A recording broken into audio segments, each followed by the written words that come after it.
Chapter 327. The Fan Manor was now divided into a front and back manor, occupying a large area in the south of the city. Between the two manors was a garden with fake mountains and flowing water. Naturally, the garden was not small. It was winter, and the trees had long hardened. Only a few frozen plum blossoms were still growing. Early that morning, there was a sudden rush of breathing in the Fan Manor garden. Ha ha ha ha. Fan Xian was wearing an unlined robe and was running around the garden wall. He had just recovered from his injury and was in a rush to train his body. Inevitably, it was a little strenuous, and he was panting heavily. The two tiger guards on duty and a few swordsmen of the 6th Bureau were vigilantly guarding every corner of the garden, ensuring the safety of the commissioner's morning training. Outside the study, Deng Ziyu and Gao De had strange expressions on their faces. Their gazes followed Fan Xian. They did not understand why Fan Xian ran for so long every morning, and Fan Xian had never explained it. Training twice a day was a good habit he had developed since he was very young. Now that he was injured and could not train his jinqi, he could only put in more effort in training his body. Hidden hard work was one of Fan Xian's best qualities. However, none of the servants in the backyard looked at the young master who was running. These days, everyone was used to it. They squatted in front of the stone steps of the servants' room, brushing their teeth and chatting with each other while blowing foam. These were the best things in the palace treasury, and only the back manor of the Fan Manor would be willing to buy them for the servants. Fan Xian was a person with a slight obsession with mental cleanliness. The 10 laps were finally over. Fan Xian stood under the eaves outside the study, panting heavily. His hands were on his hips, and his head was lowered. He looked just like Yao Ming in the 4th quarter. He waved his hand, signaling for the servant girl, who was holding the copper basin, to wait a moment. His family's women were still in the Tsang Mountains, so the former residents had sent a maid to serve him. The maid, who had 2 braided braids, curiously looked at the sweaty face of the young master. She felt very strange in her heart. Why did a character like the young master have to make himself suffer like this? She put the copper basin on the bench and covered Fan Xian with a coat. She flicked the water with her little finger to test the temperature of the water. "Young master," she said quietly, "the water is very hot. It will get cold if we wait any longer." Fan Xian nodded and reached into the copper basin to pick up the towel. He didn't care at all about the scalding water and didn't wring it much.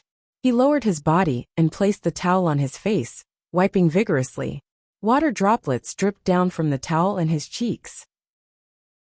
After washing his face was slightly red from the heat, and he seemed to be in much better spirits. His eyes were clear and full of spirit. He threw the towel back into the basin and looked at the 2 people beside him. After thinking for a moment, he said, "We are going to enter the palace today. Ziyue, go to the 1st Bureau and see if there are any council matters that have been suppressed these few days." Deng Ziyu responded and left. Fan Xian glanced at Gao De again and said, "Wait for me outside for a while. I have something to discuss with you in a bit." After the situation in the capital had settled, Fan Xian knew that the palace did not intend to destroy him physically. He no longer had any reservations and summoned 4 tiger guards to come down from the Tsang Mountains. Gao De was not on duty today, so he was a bit confused when Fan Xian called for him. Hearing Fan Xian say this, he felt a bit more at ease and stayed outside the study. Entering the quiet study, the light in Fan Xian's eyes dimmed a bit. He sat down on a chair and carefully examined the condition of his body. He found that the condition of his body after the explosion of jinqi last time had not changed much. His meridians were still riddled with holes, and the jinqi scattered among his internal organs was temporarily well behaved and had not harmed the functions of his internal organs. Under these circumstances, he did not dare to forcibly circulate his jinqi, but if he waited for his meridians to automatically recover, who knew how long that would take? After returning from the Tsang Mountains, Fan Xian had been very quiet. He did not participate in the discussions and struggles of the outside world. In the eyes of Chen Pingping, Fan Jian, and Fei Jia, the older generation, perhaps the young man had been frightened by the successive shocks. Furthermore, That level of political struggle was indeed not something Fan Xian could control, so they tacitly approved of his silence. But only Fan Xian himself knew that the biggest reason he appeared so relaxed these days and allowed his elders to arrange things for him was because of the condition of his body. Uncle Wu Zhu had once said that there was no one in this world that could truly be trusted, so Fan Xian only trusted himself. In his eyes, no one's favor, no one's care, was as reassuring as his own strength. Even if he had the Tiger Guards, the Overwatch Council, and the Qinian unit at his side, if things really did not go well, the only thing he could rely on was his own martial arts. The problem was, his zhenqi had completely dissipated, and he had no ability to protect himself. Although the people outside all thought his injuries were gradually healing, he knew that was far from the case. Thus he had to be silent. He had to shrink into his shell like a turtle. Although his posture was ugly, it was safer. A knock came from outside the study. Fan Xian made a sound of acknowledgement. The person who pushed open the door was the wife of the Tung family. She held a tray in her hand. On it were 2 bowls of medicinal soup and a few small bowls of medicinal pills. It gave off a strong smell of herbs. Fan Xian's medicine was watched and handled daily by the wife of the Tung family. In such an important process, there were not many people he could completely trust. The wife of the Tung family placed the tray on the table and quickly went to pour a few cups of warm tea. Like soldiers lining up, she was terrified that she wouldn't have time to pour water, while Fan Xian swallowed the medicine. Fan Xian shook his head, with one hand holding the medicinal bowl, and the other grabbing a handful of medicinal pills. He sent them into his mouth without a change in expression. However, the amount of medicine was too much. Even with his bold and vigorous eating method, it still took a while to clear all of the medicine on the tray. "It's been hard on you, young master." The wife of the Tung family wore a pitiful expression and smacked her lips, as if she was the one taking the medicine. Other than pity, this woman also greatly admired the young master. Every day he gulped down so much medicine. What kind of life was this? Yet, the young master's expression did not change, and he enjoyed it as if it were malt syrup. Sir Fei of the Overwatch Council was also something. It was just a knife wound. Was there a need to be so nervous and prescribe so much medicine? Fan Xian smiled and said, "I saved money for breakfast." The master and servant chatted for a bit before the wife of the Tung family left the study. Fan Xian sat behind the desk and began to stare blankly. Every day, he ate 1 or 2 caddies of medicine. There was no need to mention his teacher's medical skills. It was indeed very beneficial for strengthening meridians and channels. However, in the end, it was not a complete solution. Thinking of this, he couldn't help but think of Haitong's letter. Was Ku He really willing to pass on the martial method of Tianyi Dao to him? He smiled self-mockingly. It looked like the other party was preparing to raise him like a fierce tiger. The Qing kingdom had done this before, such as the eldest princess and himself. They all hoped that Shang Shanhu in the north could continue to maintain his bravery and fierceness, so that the other party's court would always be in a nervous and uneasy state. Ku He would not be careless in such an important matter as the martial method of Tianyi Dao being passed on to outsiders. Furthermore, only Haitang had a good relationship with him among the disciples of Tianyi Dao. Fan Xian was certain that the person who would pass on the martial method to the south would be Haitang. Thinking of this, for some reason, Fan Xian began to look forward to that day. Suddenly, he lowered his gaze and looked at the cups of tea in front of him. He felt that these cups of deep green and yellow tea were very much like one-eyed strange people. After a moment of surprise, he laughed out loud because of his strange ability to make connections. Immediately after, his throat felt dry, his stomach swelled, and the urge to vomit rose up. Knowing that he had taken too much medicine and taken it too quickly, he quickly picked up a cup of tea and downed it. He rubbed his chest with lingering fear and smiled bitterly. He no longer looked as cool and fierce as he did in front of the wife of the Tung family. For some reason, after being tormented like this, his mood strangely improved. He tossed his past, hatred, threats, the royal palace, Jiangnan, and everything else to the back of his mind. Life was like countless medicinal pills. You had to swallow them slowly. Perhaps it would be bitter, perhaps it would choke, but you still had to eat them. It was always good to be a bit happier. Gouda held his knife behind him with one hand. His feet stood at an irregular angle. His aura was imposing, but no one saw that the hand holding the hilt of the long knife behind him was trembling slightly. He looked at Fan Xian, who was beaming with joy not far in front of him. His heart skipped a beat.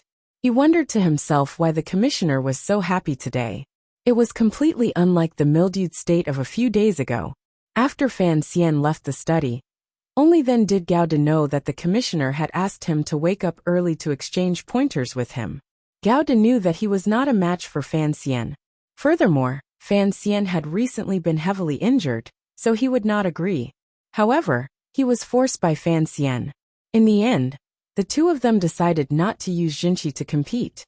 This was exactly what Fan Xian wanted. He didn't have any Jinqi left, so he couldn't really fight. The tiger guard's long knife, matched up against the black dagger the palace guards had picked up from the golden chrysanthemum bushes in front of the hanging temple. The two aces were fighting in the garden of the Fan Manor with real weapons.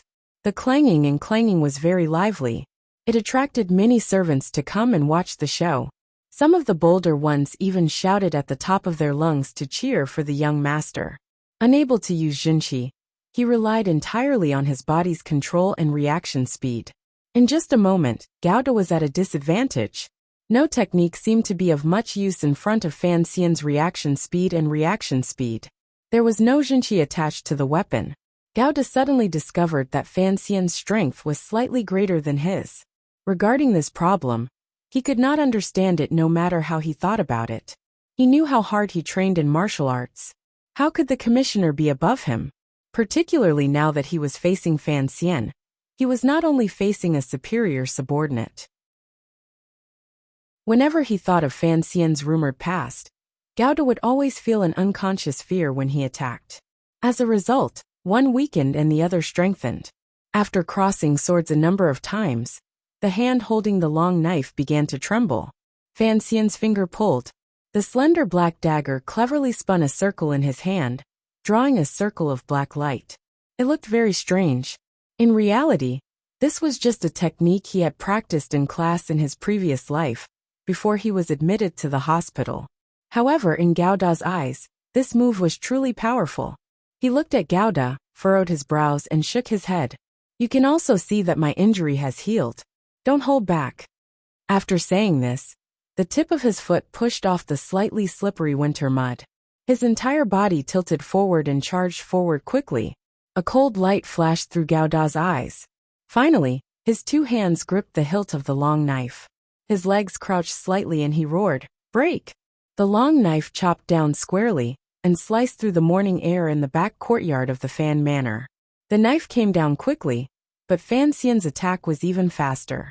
While Gouda's long knife was still raised above his head, he had already charged in front of him. With a spring of his legs and a pull of his wrist, like a bird with food, he held the dagger and stabbed down viciously. With a crisp clang, the two of them separated by 2 steps. They trembled a few times before standing firm. Fan Xian had the upper hand, and made it impossible for Gouda's long knife to fully exert force. Gouda had the advantage of the weight of the long knife. The two of them fought to a draw. Fan Xian smiled and waved his hand. Let's leave it at that for today. Starting tomorrow, we'll fight every day. I think this is good for healing. After saying this, he coughed and used his sleeve to cover his mouth. Looking at the threads of blood on his sleeve, he did not panic. Although he had not used much Jinqi in that last attack, the blood had rushed back. Without Jinqi to protect his heart meridians, he had still suffered some injuries. Gouda did not notice this. He only furrowed his brows and said, "Sir, it's best not to use Jinqi after you're injured." However, replacing training with battle and not using Jinqi doesn't seem to be of much use. After all, when facing an enemy, the difference is too great. Even if you train your body to the extreme, it will not bring much benefit to your realm. As the commander of the Tiger Guards, and seeing Fan Xian running, he mistakenly thought that Fan Xian was planning to walk a new path of cultivation, from external martial arts to internal martial arts. As a matter of course, he reported to his subordinate, and cautiously expressed his opposition to this crooked path. Fan Xian smiled. It's just loosening the meridians. Of course, I know what the foundation is. You don't have to worry. There was something he didn't say. In this world, there were indeed people who did not know Jinshi, but could still reach the highest realm, such as Uncle Wu Zhu. Gao De had already reported to him about the murder in the alley outside the manor the night before. He thought that Uncle Wu Zhu had killed another Xinjiang assassin, and did not care much. He only thought that one day he would find a secluded manor, and have Uncle Wu Zhu cut a few plates of cold shredded radish. He would drink a few cups of wine, and reminisce about the happy times he had in Danzhou. The red sun had risen, and the morning chill had slightly dissipated. The servant girl in the front manor had already come to call for him. Fan Xian went into the room to change, and walked toward the front manor. Along the way, he looked at the rising sun and the light winter scenery in the garden. His heart was relaxed and at ease. He had no idea that his closest Uncle Wu Zhu had already floated far away to recover from his injuries, or what kind of danger he had faced. Fortunately, it was all in the past. The atmosphere at breakfast in Fan Manor was a bit strange. After all, the people in the front manor did not serve Fan Xian every day, so the pretty little servant girls always liked to greedily peek at the young master's beauty. In any case, the young master was used to people looking at him, and did not care about it. But today, not many servant girls dared to look at Fan Xian, who had just entered the door. They only stood silently behind the table and served him. Occasionally, one of them dared to glance at him, but the expression in their eyes was one of respect and fear. The imperial power was like the heavens. This idea had long been deeply rooted in the hearts of the common people and scholars. And now, there were rumors that Fan Xian was the illegitimate child of the emperor and the mistress of the Yi family. Thus, everyone looked at Fan Xian differently. The blood of the imperial family ran in his veins. He was no longer just the loving and respectable young master of the past. He was no longer just a powerful official who excelled in both the pen and the sword. He was the son of the emperor. But in this rumor, the role of the master of Fan Manor, Minister of Revenue Fan Jian, was inevitably somewhat awkward. So no matter how curious the servants and servant girls of Fan Manor were, they could not show it at the table, unless they wanted to die. They could only whisper to each other in the middle of the night, under the warm blankets. Fan Xian could sense that something was amiss, but the beautiful smile on his face did not fade. He walked straight to the table and respectfully bowed to his father, who was sitting upright on it, to pay his respects. Fan Jian half closed his eyes to rest, and very naturally nodded his head. Lu Shi, who was sitting next to Fan Jian, had a strange expression on her face. She forced herself to hide it, but the smile on her face was still a bit unnatural. Lu Shi's family background was deep, and of course, she knew the truth of the rumor. These days, she had long been shocked, especially when she thought about how she had wanted to poison the young man in front of her. Thinking of Fan Xian's true identity, she felt that it was very inappropriate for her to accept this bow. She wanted to stand up and avoid it, but she was afraid that the master would be angry. As if sensing her strangeness, Fan Jian's lips curled into a faint mocking smile. He slowly opened his eyes, looked at his son in front of him, and said, "You are entering the palace today. Pay attention to your actions." Fan Xian laughed. "It's not the first time, so there's nothing to pay attention to. Isn't it the same as before?" Wasn't it the same as before? The meaning of this sentence was simple, but also not simple. Lu Shi, who was listening on the side, felt her heart tremble. While she was still pondering this, the father and son were already smiling at each other. They understood each other very well. One was comforted by the old, and the other was full of admiration. How harmonious! As they were eating, they suddenly heard the faint sound of people coming from the east gate of the garden. Fan Jian stopped eating and frowned. Who is making a racket? Fan Xian handed over a towel, and let Lu Shi wipe the grains of porridge from his father's beard.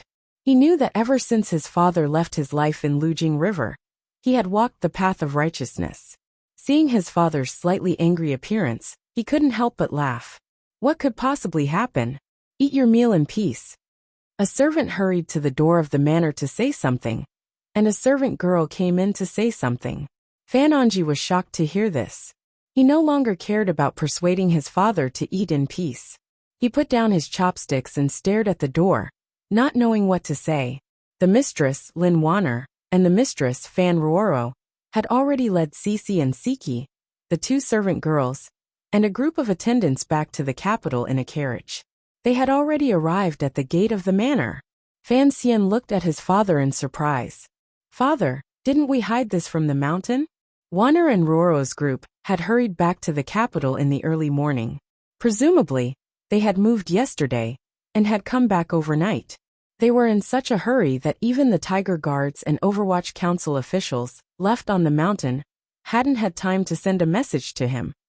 This was because the girls had finally learned of the rumors circulating in the capital. They were worried about Fan Xian, so of course they had rushed back. Fan Jian knew that his daughter-in-law and daughter had returned home, and his expression had already returned to normal. He took the towel from Lu Shi and wiped his face, then lowered his head to eat his porridge. He spoke slowly. "Yi Linger and Princess Rugia are both on the mountain. How long can this be hidden?" Seeing his son's blank expression, Fan Jian smiled. "You young people have things to say. Go to the back of the manor. In a bit, the little kitchen will make you some new food. Coming down from the cold mountain, make something hot." Fan Xian knew that his father had given him permission, so he hurriedly complied and went out to receive them. The back of the manor was silent.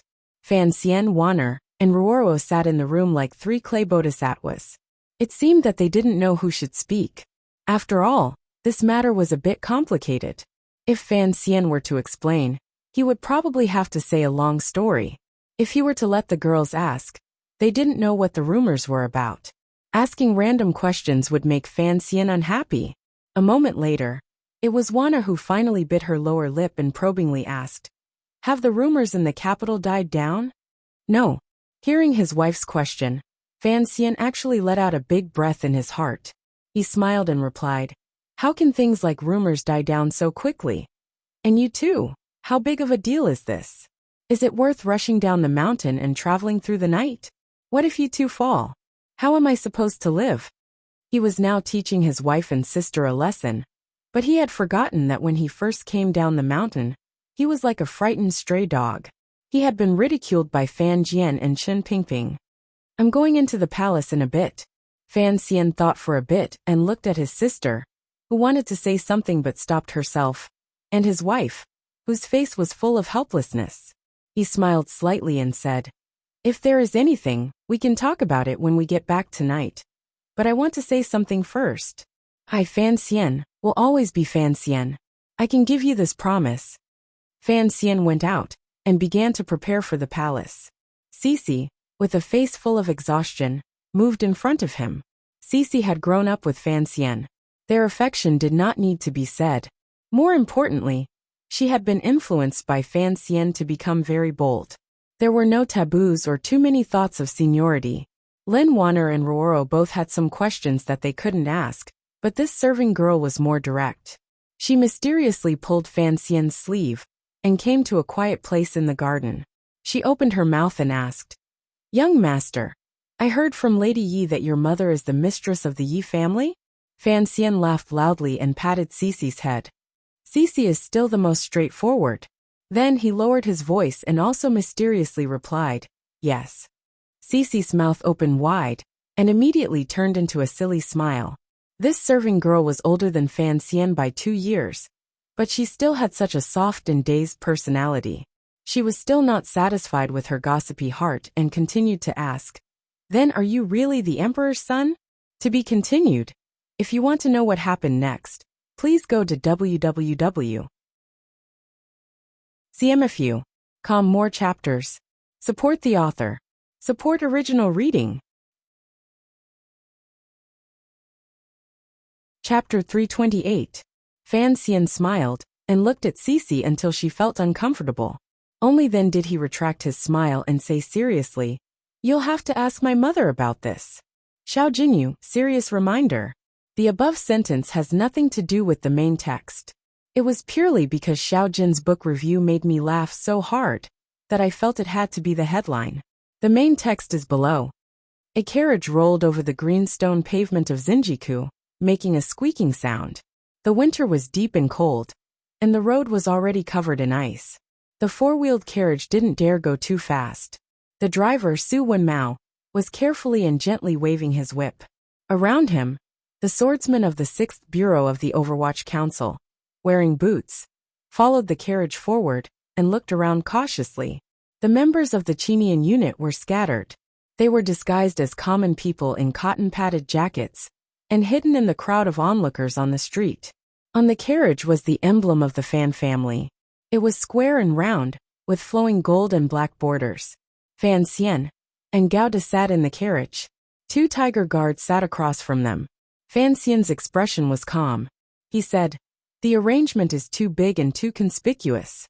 Gao De lifted a corner of the thick curtain from the carriage window and glanced at the street. He said calmly, "Assassins suddenly came from the mountains. Who knows if the capital is safe or not? The emperor is very angry about this and has ordered me to ensure your safety." His gaze swept across the street. There were not many people on the street, but the people in the houses and shops had already noticed the Fan family's carriage. They also guessed who was sitting in the carriage. They all cast strange gazes toward the carriage. The rumor had already spread for many days.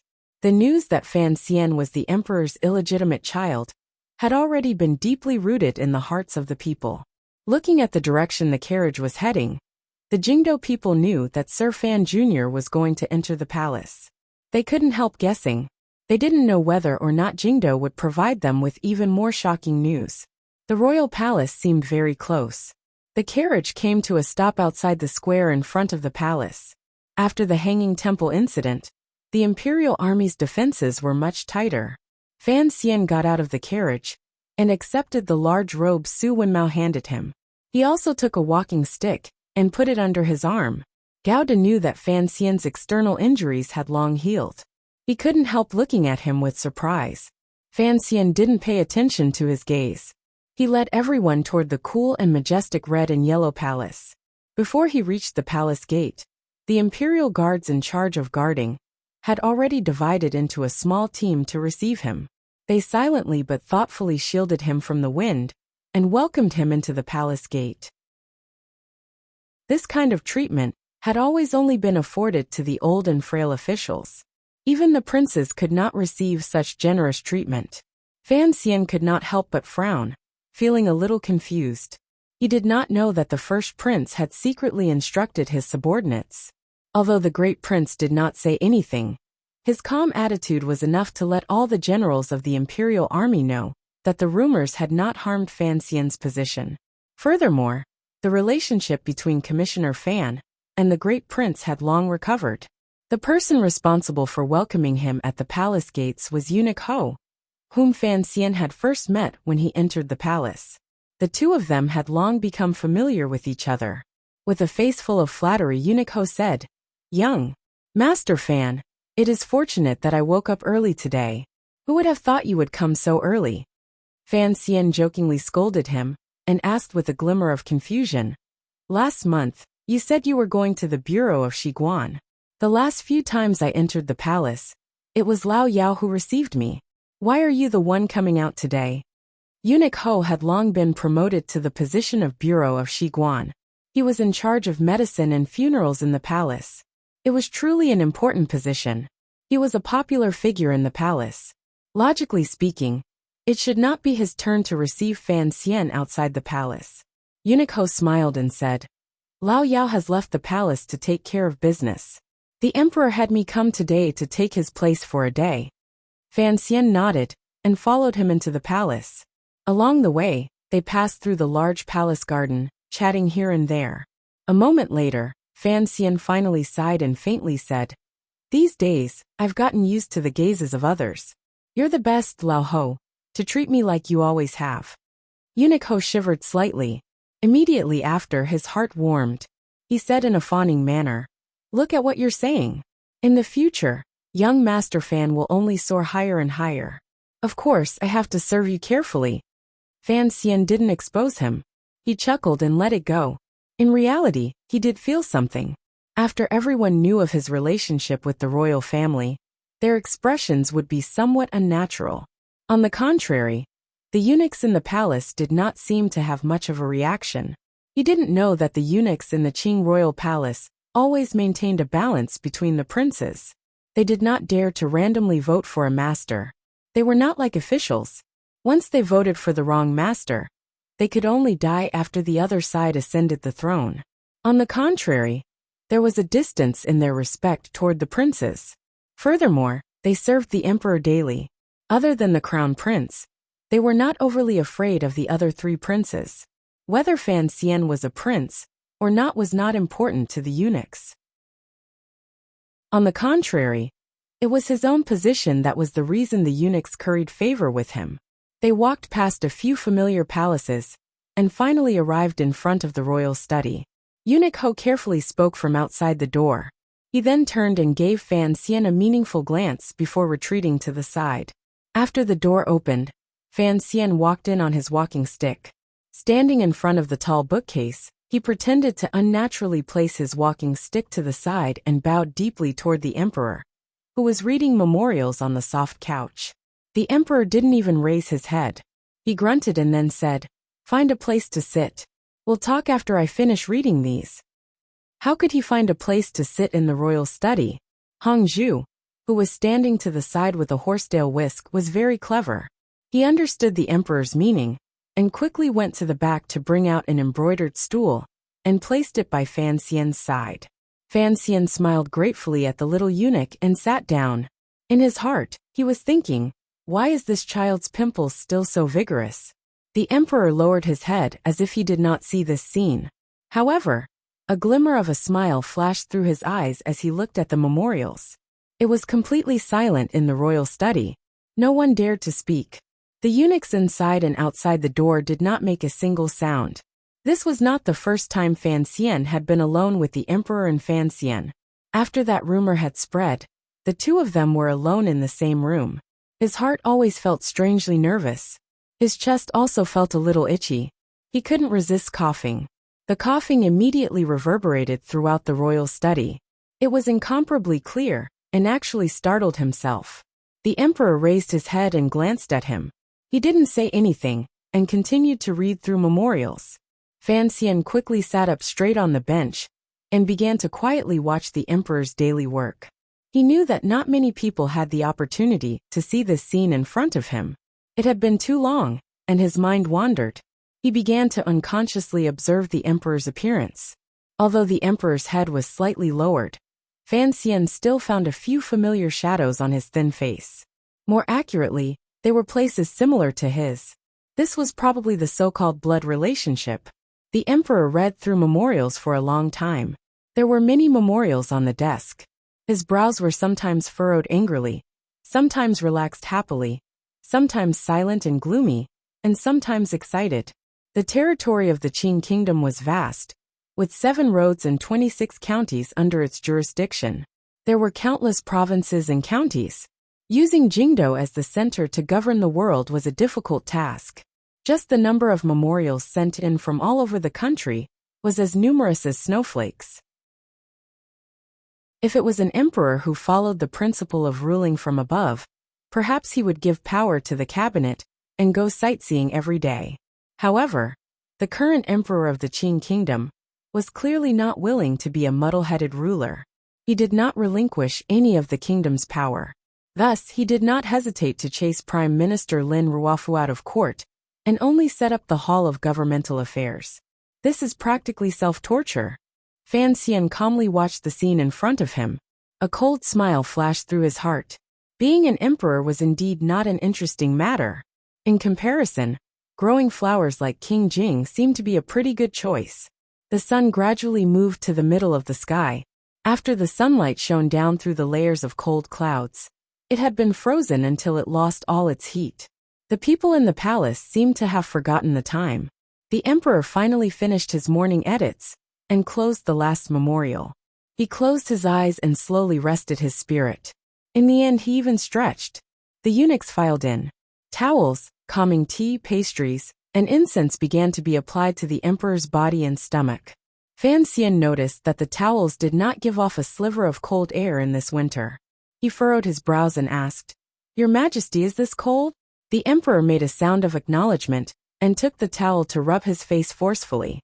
Indistinctly he said, "It's cold to the bone. It can wake the spirit." Fan Xian thought for a bit and finally said, "Your Majesty, try a hot towel. It's good for the body." The emperor was slightly surprised. He then smiled and said, "A hot towel is too warm and comfortable. I'm afraid I'll fall asleep." Fan Xian also smiled. "Use a hot one. The hotter the better." He suddenly seemed to choke. As he coughed, he hurriedly waved his hand and said, "Of course, be careful not to burn yourself." The emperor suddenly revealed a meaningful smile. Glancing at him, he said, "Not bad, you appear relatively calm." Fan Xian was speechless. The emperor's gaze moved to the walking stick behind Fan Xian. He couldn't help but sigh in his heart. This child is as stubborn as his mother. He wants to purposely let me see that he is acting obedient. He wants me to reprimand him and firm his heart. Does he think I don't understand? Thinking of this, the emperor remembered more and more how good someone had been in the past. He also found that Fan Xian was a good son who did not have any improper thoughts. On the contrary, he was somewhat aloof. He rose and walked out of the royal study, indicating for Fan Xian to follow him. Fan Xian quickly went to take the walking stick. The emperor smiled and said, "If I had known that your injuries were almost healed, why did you act pitiful in front of me?" Although it was pointed out, there was no anger on the emperor's face. Fan Xian was startled at just the right time. It was as if he had not expected the emperor to not reprimand him. Immediately after, he chuckled and tossed the walking stick to the side, following the emperor out. Fan Xian won the first psychological confrontation between Fan Xian and his so-called father. Following the long eaves of the palace toward the northwest, the palace buildings gradually became sparse, leaving behind the grand buildings of Hongguang Palace and Taiji Palace. Along the way, all the serving girls and eunuchs they saw humbly lowered their heads and gave way. Behind the emperor and Fan Xian, there was only Hong Zhu, the little eunuch. Gradually, as they walked, even the serving girls and eunuchs rarely appeared. The winter garden was incomparably quiet. Occasionally, there was snow on the fake mountains. There were no longer any sounds of birds or insects. There was only a faint silence. Fan Xian knew where they were going, so he was silent. The emperor seemed to be in a strange mood and did not say anything. It was not until even the cold palace had disappeared and the palace buildings appeared to be in a dilapidated state that the emperor stopped his steps. At this moment, there was a quiet little courtyard in front of them. The courtyard was not large. Inside, there was only a two-story wooden building. The building was a bit old. It had probably not been repaired in many years. Following the emperor up the steps and entering, Fan Xian began to feel nervous. He took a deep breath. The outside of the little building was old and broken, but the inside was incomparably clean. There was not a speck of dust on it. Someone had probably cleaned it all year round. Going up to the second floor, in the main hall, the emperor finally sighed and walked out of the building. Looking at the garden across the balcony, he was silent for a long time. The corner of the royal palace facing the balcony was already the most isolated and quiet place in the royal palace. The flowers and plants in the garden were not cared for and grew wildly on their own. Then, they were bullied by the autumn wind, cold dew, and wild snow and collapsed to the ground. They looked like countless corpses that had been killed, pale yellow and white. In the distance, the corner tower of Huayang's sect could faintly be seen. Fan Xian stood silently behind the emperor. It was not good for him to speak, but he had already swept his gaze around the hall. He did not see the portrait he was thinking of. It was like the little eunuch Hong Zhu was performing a magic trick. He brought out boiling water from somewhere in the little building and made tea. He respectfully placed it on the table, and then obediently went downstairs, not daring to wait at the side. Earlier, I told you to wait in the royal study. The emperor's face was facing the outside of the railing. His hands gripped the railing firmly and powerfully. There was no fluctuation in his voice. I wanted to tell you that a ruler has a ruler's way. Fan Xian remained silent. As the ruler of a country, I must consider the state and the people under heaven, the emperor said slowly. The emperor said slowly, his eyes staring into the distance. Being an emperor is not an easy job. Your mother once said that. So sometimes, I must give up some things, even some things that are very valuable, and leave you in Danzhou for 16 years. Don't blame me. Fan Xian had waited for this day for a long time, and had made solid mental preparations. Suddenly hearing these words, he still couldn't stop a chill from traveling up his neck and toward his head. He was so shocked that he didn't know what to say. After a moment of silence, he suddenly bit his lower lip and replied in a clear voice, I don't know what your majesty means by these words. Fan Xian's reaction seemed to have long been within the emperor's expectations. He smiled self-mockingly and didn't turn his head. However, his tone became even gentler. Including your brothers, even if the people under heaven have resentment toward me, I'm afraid no one would dare to say it to my face or show it. And gee, you indeed have some of your mother's legacy. Fan Xian forcefully straightened his neck and stubbornly didn't say a word. You don't know what I mean by these words. The emperor turned around. His light yellow robes appeared even more noble by the railing of the winter building. Slowly he said, What I mean is, you are my son. Fan Xian was silent. After a long time he suddenly smiled. He couldn't help but laugh. It was a silent laugh. There was an indescribable bitterness, grief, and indignation in his laughter. After a long time, he slowly withdrew the smile on his face. For a moment he was at a loss. He had forgotten earlier, from the moment he entered the palace, whether he was acting according to plan, or if he had completely taken the role of the emperor's illegitimate child. It was difficult for him to get out of the act. He bowed deeply toward the emperor, but still wouldn't say anything. The emperor sighed in his heart. He was completely fooled by the emotions Fan Xian displayed. Faintly he said, I originally didn't want to acknowledge the rumors in Jingdo, but in the end I will. And gee, in the end you are my flesh and blood. The emperor walked closer to him, and looked at the unique determination and stubbornness on the face of this beautiful young man in front of him. An expression of pity appeared on his face, and was immediately hidden. He didn't demand that Fan Xian answer. Instead he said to himself, You will be 18 next month. Fan Xian abruptly raised his head. He wanted to speak but then stopped. A moment later he lightly said, I don't know when I was born. These words pierced into the emperor's heart. It made this emperor, whose heart had always been ice-cold, finally feel a sense of guilt. He thought for a moment and then slowly said, The 18th of the first month. Fan Xian was slightly surprised. Shortly after, he smiled bitterly and sighed. I didn't know I was born 18 until I was 18. The emperor smiled warmly. The more he looked at the child in front of him, the more he liked him. Unconsciously he said, To be able to raise you into such a sensible child in the countryside, it must have been very hard on your mother in Danzhou. One day, I will also go to Danzhou to visit her. And gee, how is her health recently? Fan Xian lowered his head in silence for a moment. No one knew what he was thinking. Finally he opened his mouth. Grandmother's health is very good. I often communicate with Danzhou. Oh. Hearing that he was finally no longer calling himself an official, the emperor's heart warmed. He smiled comfortingly, and began to gently ask about Fan Xian's childhood. The conversation had a prelude. Fan Xian seemed to have adapted to the new relationship between ruler and official. He began to talk about his childhood days to the emperor in front of him. Everyone, please read the following rhyme aloud. Fan Xian was the emperor's son. At first, the emperor did not know that Fan Xian knew that Fan Xian was the emperor's son. Now, the emperor knew that Fan Xian guessed that Fan Xian was the emperor's son. At first, Fan Xian wanted the emperor not to know that he knew. Now, he wanted the emperor to guess that he just knew, but didn't want to know. Thus, the emperor did not know Fan Xian, but Fan Xian knew the emperor. The emperor thought of Fan Xian as his son, but Fan Xian did not think of himself as his son. This was a problem of the mind, and it was also a psychological problem. From the first step he took into the palace, Fan Xian had been using this to retreat step by step and attack step by step.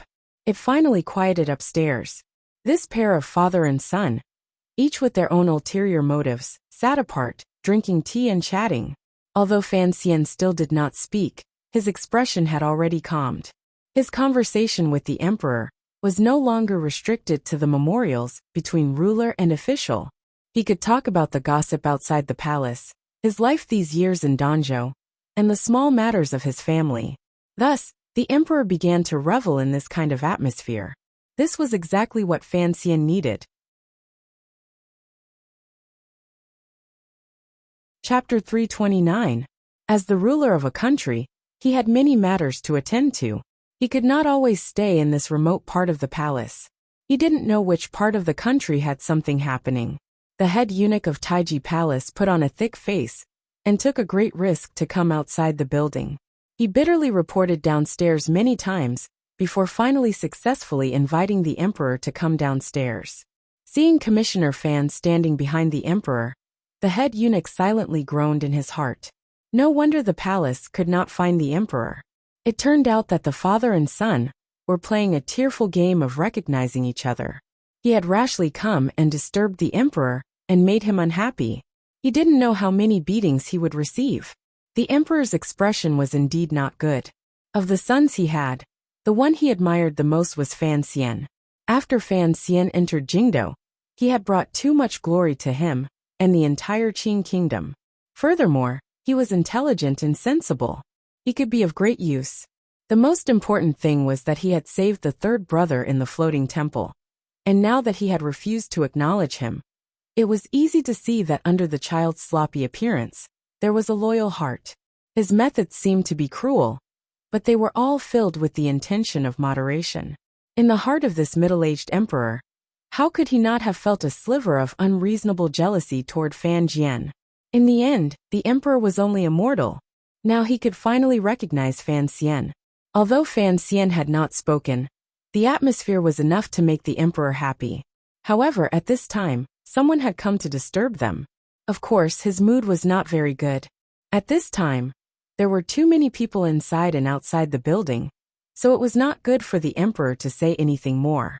He turned around. His frosty face gradually softened.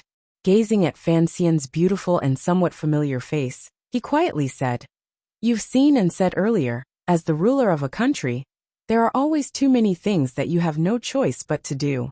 Think about it yourself. Don't have too much resentment in your heart."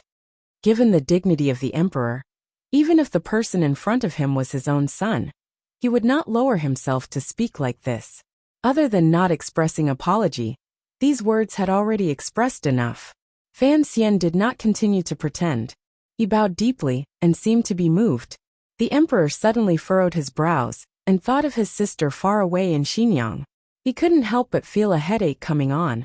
He sighed and said, "Recently, the capital has not been very peaceful, and there are too many things that cannot be brought to the table. Chen Pingping is worried that you will be embarrassed in court, so he has suggested that you go to Jiangnan ahead of time. What do you think?" Fan Xian did not dare to have any objections. Just at the right time, a glimmer of darkness flashed through his eyes. Faintly he said, "As you wish." He suddenly smiled warmly. "I have never been to Jiangnan before. Please tell me what I need to pay attention to, Your Majesty." The emperor shook his head. "What I need is a clean palace treasury that can earn money for the court every year. As for what to do, you should be clear. In the past 2 months, what you have done, I admire it very much." Naturally, he was talking about the Overwatch Council investigating the Cui family and attacking the palace treasury smuggling. The emperor continued, "Only because of this and Ji, you have made a few enemies in court. There are some things that I am not good at. You have done well." In the emperor's eyes, the reason why Fan Xian had spared no effort in attacking Xinyang and the second prince was, of course, because of that memorial. He was working for the court and handling matters that he could not easily appear in.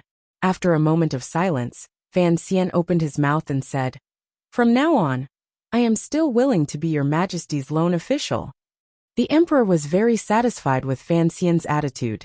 Fan Xian took this opportunity to ask, "However, Jiangnan is far away. Although I have the power of supervision, I am not familiar with business.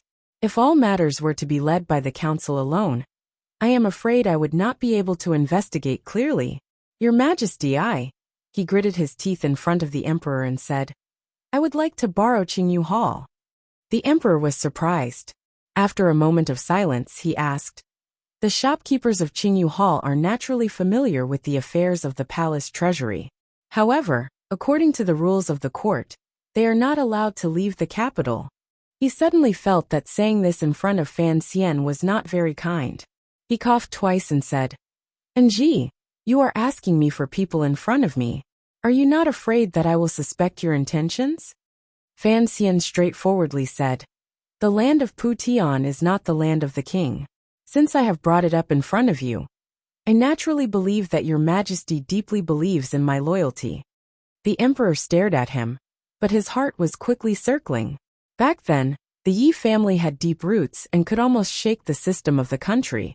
As the ruler of a country, he was truly afraid that the events of the past would repeat themselves. After all, Fan Xian was his own son. It was inevitable that he would be a little unwilling to lose the Yi family. But he thought about it again. Since Fan Xian dared to say these words, he could be considered honest. He opened his mouth and lightly said, Now that you are standing high enough, you naturally know that so-called real gold and silver are not very useful. As for the palace treasury, 6 years ago, I decided to let you control it when you grew up. It was because of that thought. This was originally my wish. What is there to doubt? Fan Xian's expression showed that he was moved, but the emperor waved his hand and laughed mockingly. But don't try to hide it from me. Even though the affairs of the palace treasury are complicated, there is no need for those old fellows of Qingyu Hall. With your request, I think you want to fish them out of the capital.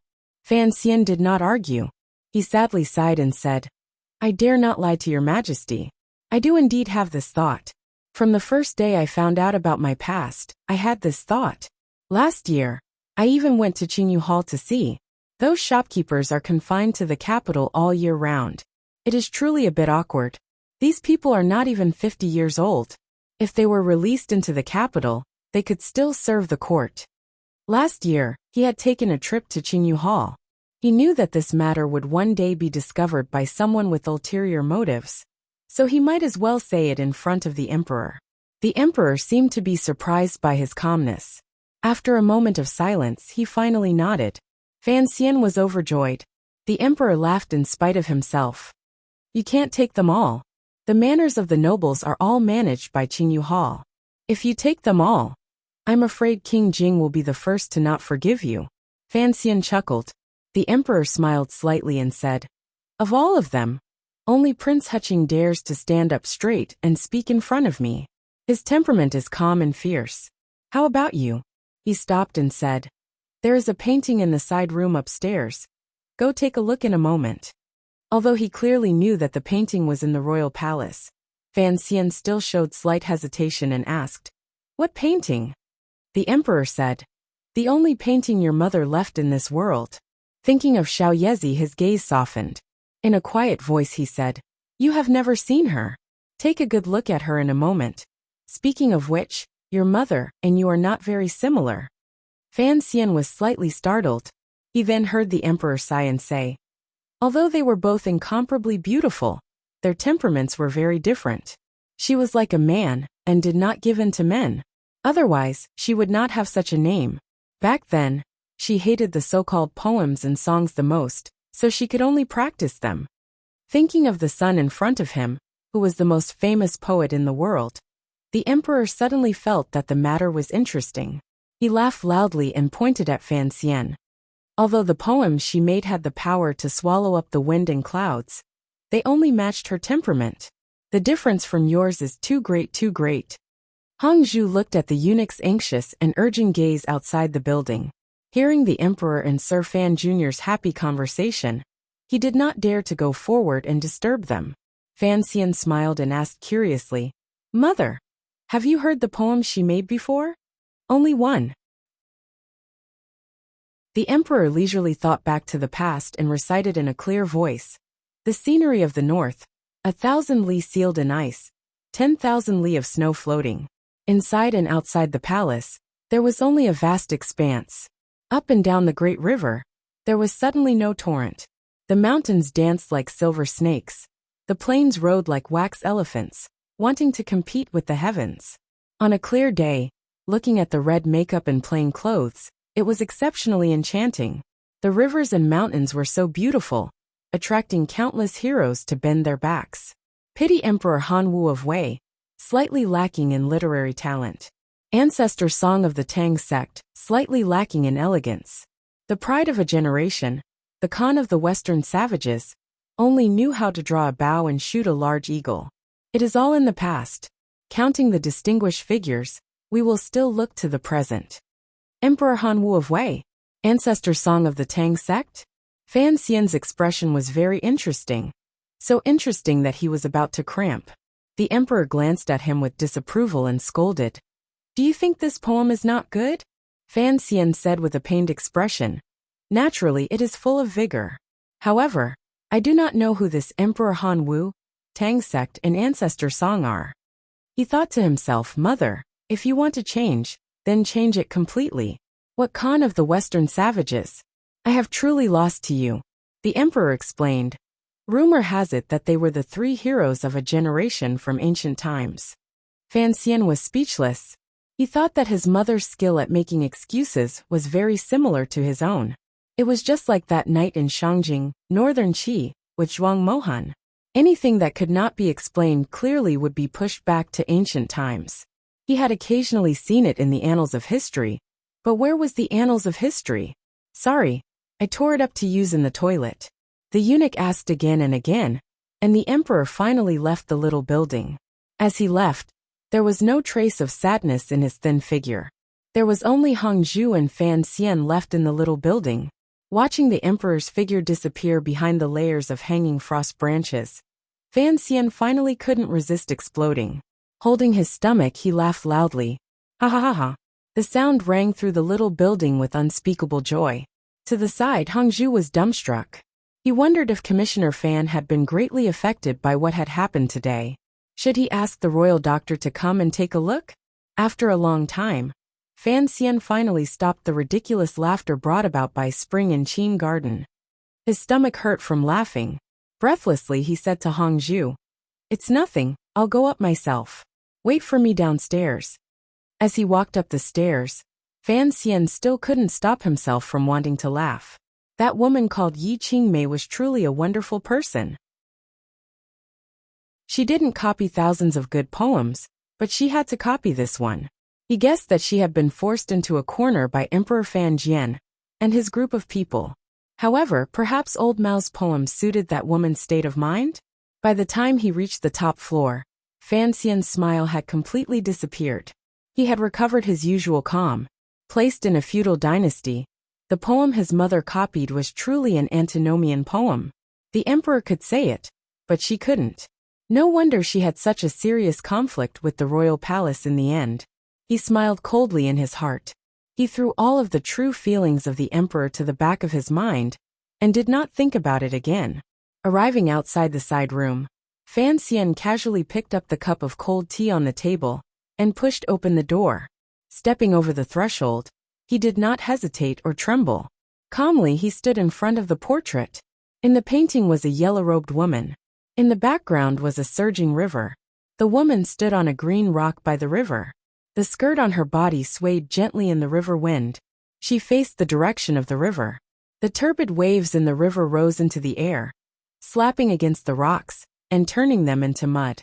On the opposite bank, in the distance, one could faintly see people the size of ants moving rocks or something. Perhaps they were building the river embankment. The painting's workmanship was exquisite. The brush strokes were exquisite, but the style was grand and majestic. It was detailed to the point of being grand. Regardless of whether it was the heavy scene on the other side of the river, or the green and yellow mountain rocks nearby, they were all described very well. In particular, the river bound between the 2 sides of the yellow mountain was even more turbulent. The waves turned white, and it was imposing. Looking at this painting, it was as if one could feel a fierce river wind seeping out from the painting and blowing on the viewer's face. If one stood slightly closer, it was as if one could hear the impassioned sound of the river water slapping against the 2 sides of the river. However, none of this was the main point of this painting. Anyone lucky enough to see this painting would be immediately attracted by the yellow-robed woman, standing on the other side of the river. They would no longer have any spare thoughts of looking at the scenery and people in other parts of the painting. The yellow-robed woman only revealed one side of her face. A few strands of black hair by her earlobes, as translucent as jade, gently fluttered. Her lips were slightly pursed. No one knew what she was thinking about. What attracted one's gaze the most were her eyebrows. Those eyebrows were clear and beautiful like swords. They did not seem like those of a weak woman. But they also did not have a hint of manly heroism. They were only clear and carefree. At this moment, Fan Xian's gaze was only focused on the side of the woman's face in the painting. The expression in the eyes appeared calm, but it always seemed to contain even more emotion. In just an instant, he remembered that in the cave on the precipice of Western Mountain outside Shangjing in northern Qi, Xiaoyan had once described his mother to him. Yes, it was this kind of gaze. Soft, sorrowful, filled with love and attachment to life, yearning for beautiful things, sympathy for suffering, and the confidence to change everything. Fan Xian sighed and slowly sat down. Looking at the painting on the wall, he did not move his gaze for a long time. It was as if he wanted to firmly engrave the woman's appearance in the painting into his heart. With cold tea in his hand, and the old painting in front of him, he sat silently in the side room. He didn't know how long he sat there, but he didn't notice the sun outside the little building shift, and the wind and clouds slowly move. The cold tea in his hand was still untouched. Fan Xian had sat for half a day. His lips were a bit dry. He suddenly tilted his head and looked at the yellow-robed woman in the painting. In a quiet voice he said, "You did well. Unfortunately, you didn't take care of yourself." He paused as if he was a bit nervous.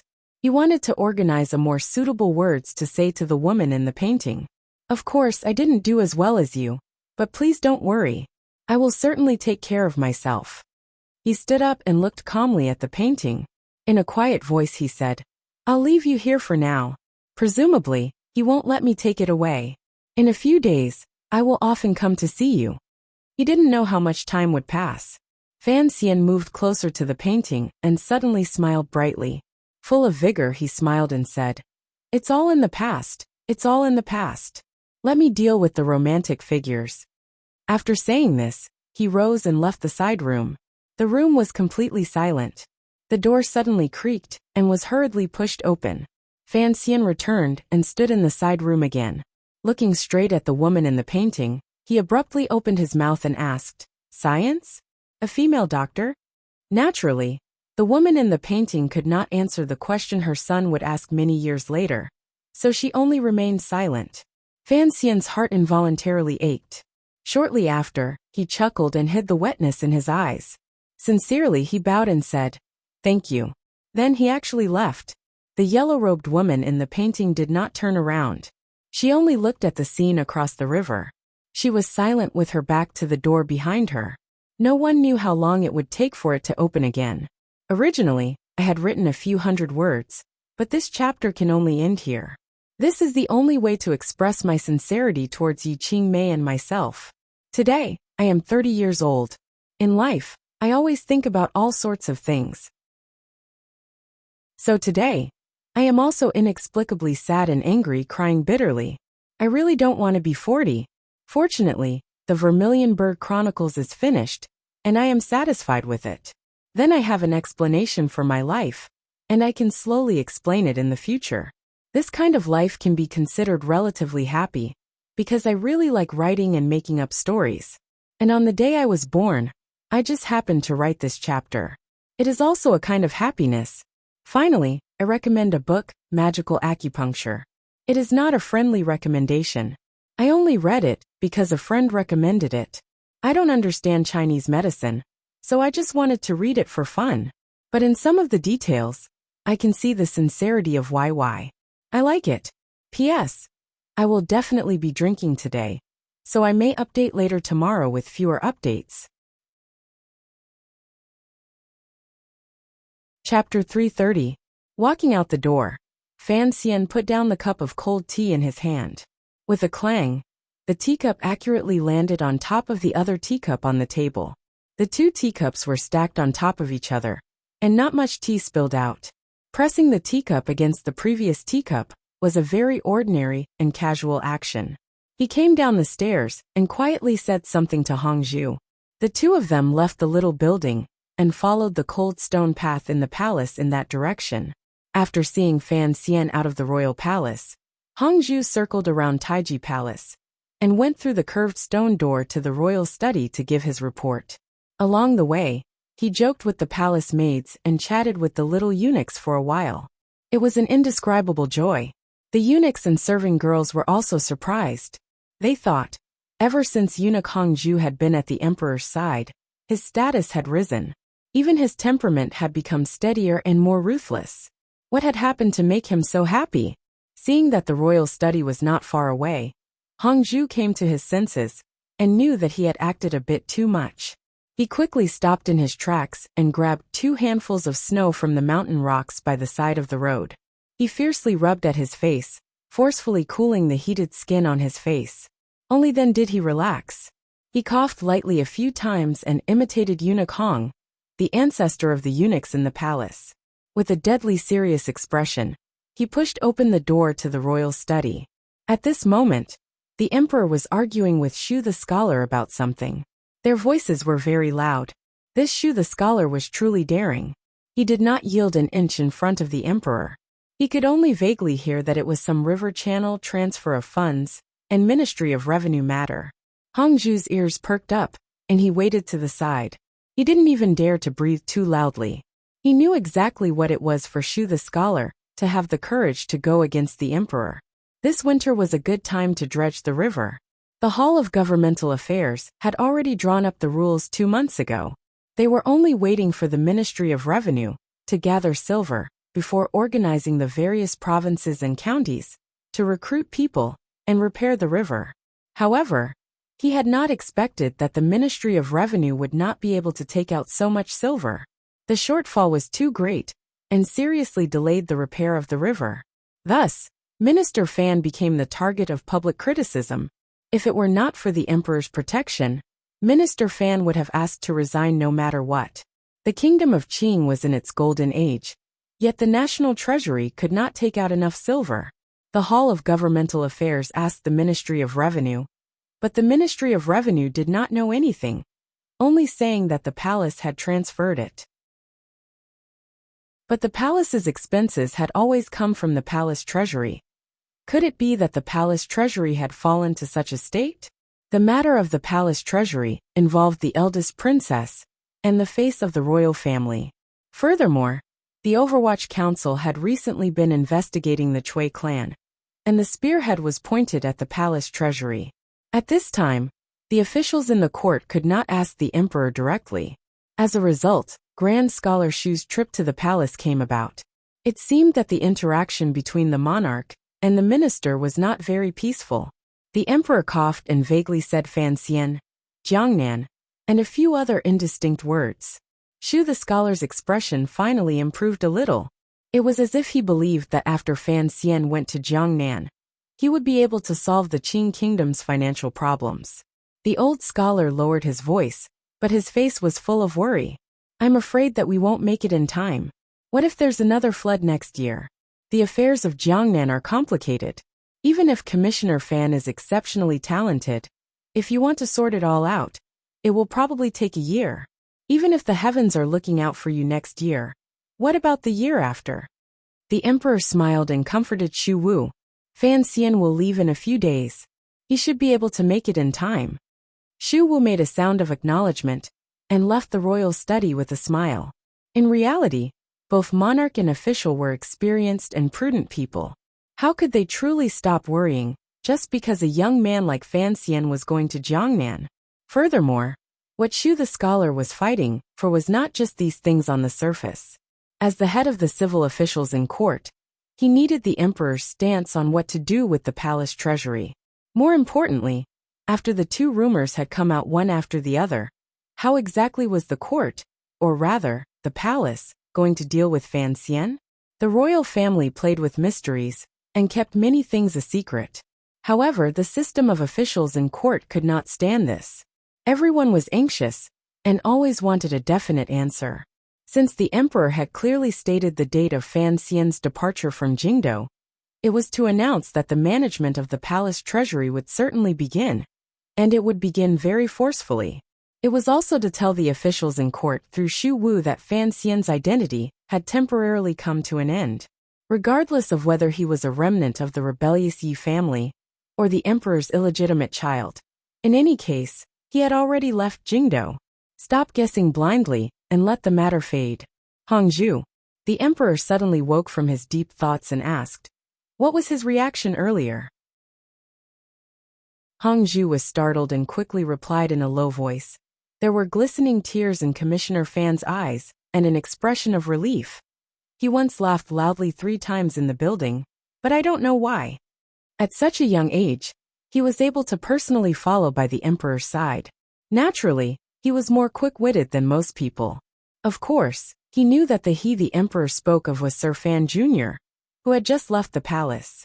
The emperor's expression darkened slightly. Shortly after, he smiled slightly and said, this is also good. After letting go, it will be easier to work for the court without any worries. Hongzhu gave a small smile and didn't dare to continue. He was quite frightened by the emperor's following words.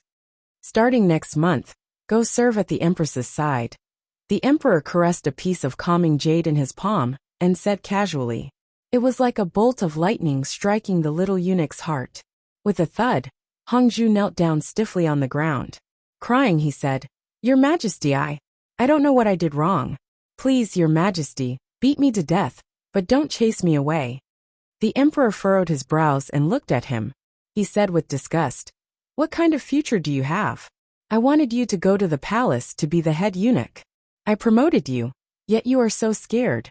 You really can't be of much use. Hongzhu's heart was in a mess. He knew he had made a mistake, but his face was still covered in snot and tears. He wailed, I don't want to be some head eunuch. I just want to be at your side. Oh. The emperor looked at the little eunuch in front of him with a not quite there smile and said, what are the benefits of being at my side? The word benefit could be used as a joke, but it could also be used as a beheading knife. Hongzhu raised his head from the ground in a daze. His tear-stained face was stained with dust. He muttered, serving by the emperor's side is a servant's face. Glory. Hongzhu pounded his head like garlic. Sobbing, he said, I deserve to die. I shouldn't have been greedy. His heart was like a mirror. No one in the palace cared if a eunuch took a bribe, but it depended on the mood of these masters. How much silver did you take? The emperor looked at the little eunuch's face, covered in dust and tears. His appearance was very funny, and actually laughed out loud. Hearing the laughter, Hongzhu's heart calmed slightly. He slowly replied, I've been in the royal study for 2 months, and took a total of 400 liang of silver. The emperor's face suddenly darkened and a chill rose. He coldly said, Is that so? Then who bought the 800 mu of land in Jiaozhou for you? Your brother's official position. Who gave you the connections? You are very daring. You haven't even been at my side for 100 days, and you've already done such a thing. Hongzhu's face was pale. All his hopes turned to dust. He wailed loudly, I know my crime, I know my crime. He didn't even dare to beg the emperor to spare his life. Who was it? The emperor turned around and kicked off his boots. He sat on the couch and began to read memorials again. Hongzhu's face was green and then white. He knew he could not hide it in the end. He gritted his teeth and said, It was Commissioner Fan. The emperor's expression did not change. He gently made a sound of doubt. Hongzhu suddenly used his hands and feet to crawl to the emperor's feet. Raising his face, he sobbed, Your Majesty, you can kill me as much as you want, but the heavens can be my witness. I am loyal and devoted to Your Majesty. I definitely did not secretly. The commissioner is a good person. I begged him to do this. Please spare him. Only now did the emperor reveal a glimmer of surprise. Oh, you're actually pleading for him? He immediately laughed out loud and said, It looks like this child's relations with people are much better than I imagined. The emperor looked at the little eunuch's messy face and laughingly scolded, Get out. Fan Xian has long reported this matter to me. If I didn't like the fact that you are a little clever, he would have killed you long ago. You're actually pleading for him? Ah. Hong Zhu's face was filled with shock and embarrassment. He didn't come back to his senses for a moment. Still not getting out. Yes, Your Majesty. Hong Zhu's face was sullen, but his heart was overjoyed. He didn't get up and just crawled out of the royal study. As for whether he would be chased to the Empress's palace to be the head eunuch, or some other way out, at this moment he didn't care. After leaving the royal study and running into a side room, Hong Zhu finally calmed his panting breath. Only now did he feel how cold the cold sweat on his back was. Accepting a towel, he carelessly wiped the tears, sweat, and dust on his face. In annoyance, he chased all of his subordinates out. It wasn't until he sat alone in his room that he began to feel a lingering fear. Sir Fan Jr. is right. There is nothing in this world that can be hidden from the Emperor. The little eunuch thought with lingering fear. If the Emperor allows you to be greedy, then you can be greedy. So, you might as well do everything in the open. At this moment, his admiration for Fan Xian was already deeply embedded in his bones. Other than admiration, he felt a great deal of gratitude toward Fan Xian. The other party could guess that the Emperor didn't care about the little eunuch at his side being greedy. This was only because Sir Fan Jr. was extraordinarily intelligent. Sir Fan Jr. used this matter to hide the most important matter. This was the key. In the future, if he walked closer to Sir Fan Jr., the Emperor would not be suspicious. Thinking of that matter, the little eunuch Hong Zhu's eyes narrowed. He was unspeakably grateful. However, he was about to be moved out of the royal study. He didn't know if he would be able to help Sir Fan Jr. in the future. In the carriage of the Li Palace, Fan Xian half closed his eyes and rested. Gauda and the 2 tiger guards had been sent out of the carriage by him. Inside the carriage was Su Wenmao. He closed his eyes and thought. Although he couldn't determine whether or not there were spies from the palace in the Qinian unit, he had run into Wang Qinian, and had Wang Qinian pick up these unsuccessful Overwatch Council officials to his side. For him, the people he could trust the most were these people.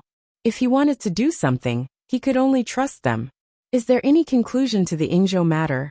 He asked with furrowed brows. Su Wenmao was not driving the carriage.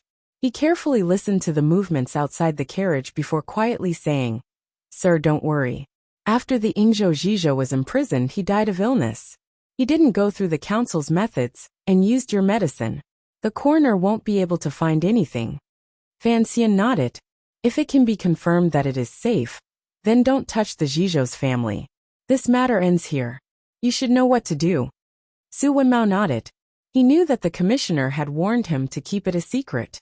For the commissioner to trust him with such a shady matter, it meant that he had finally succeeded in becoming his confidant. But as a confidant, he had to think for Fan Xian.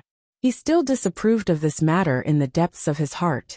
Secretly killing a Zhizhou, a 4th-level official, was something that had rarely happened in the many years since the Overwatch Council was founded.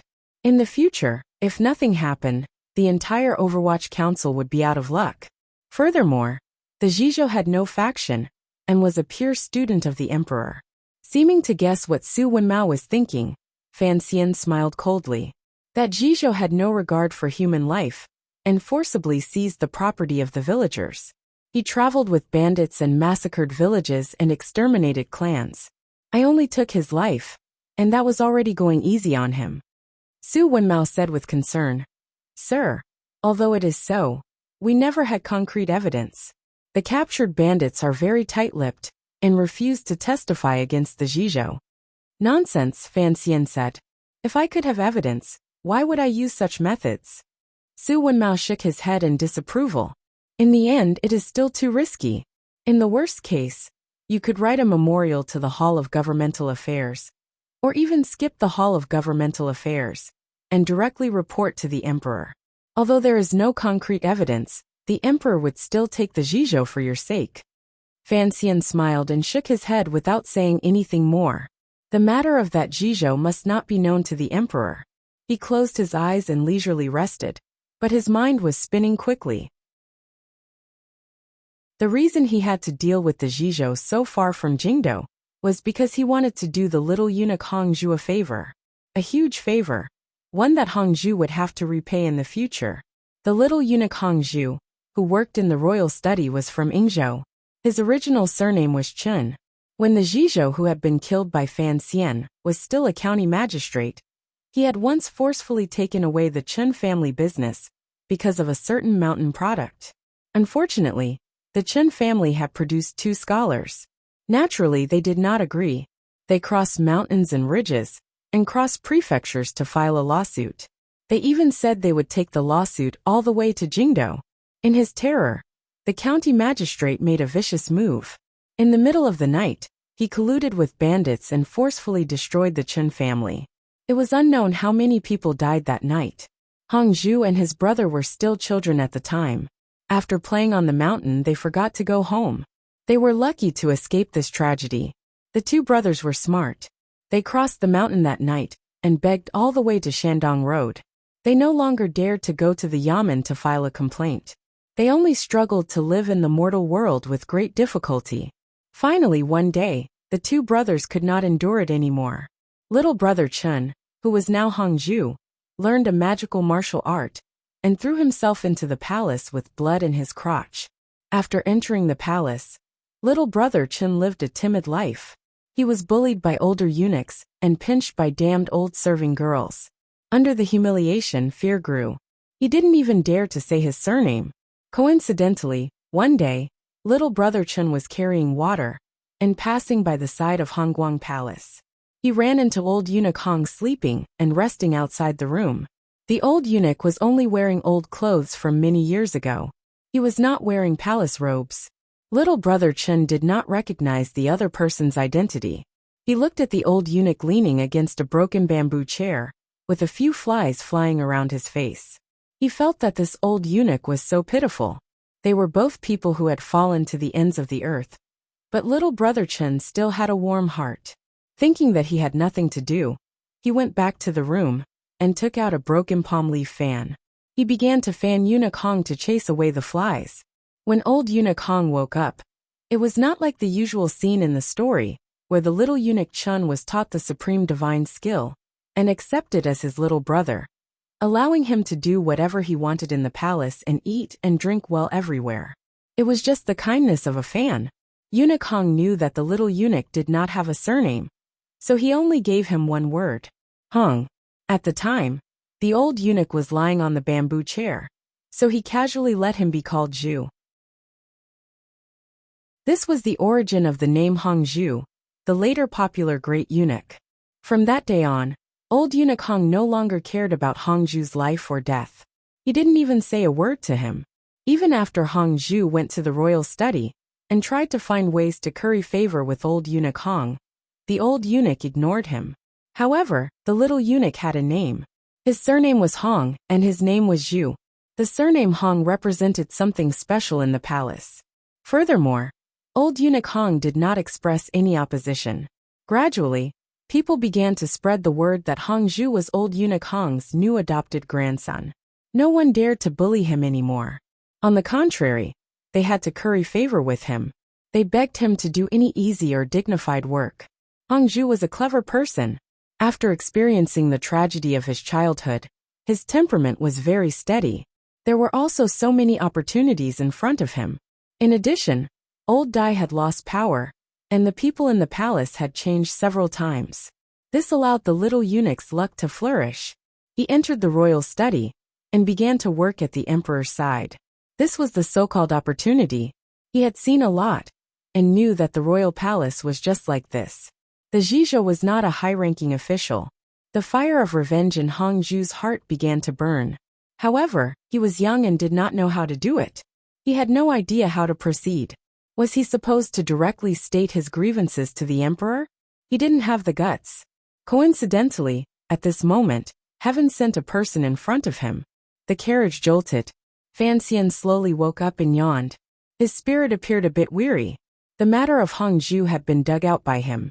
He did not let Hongzhu know about the follow-up. He had only silently done it, and only told him today.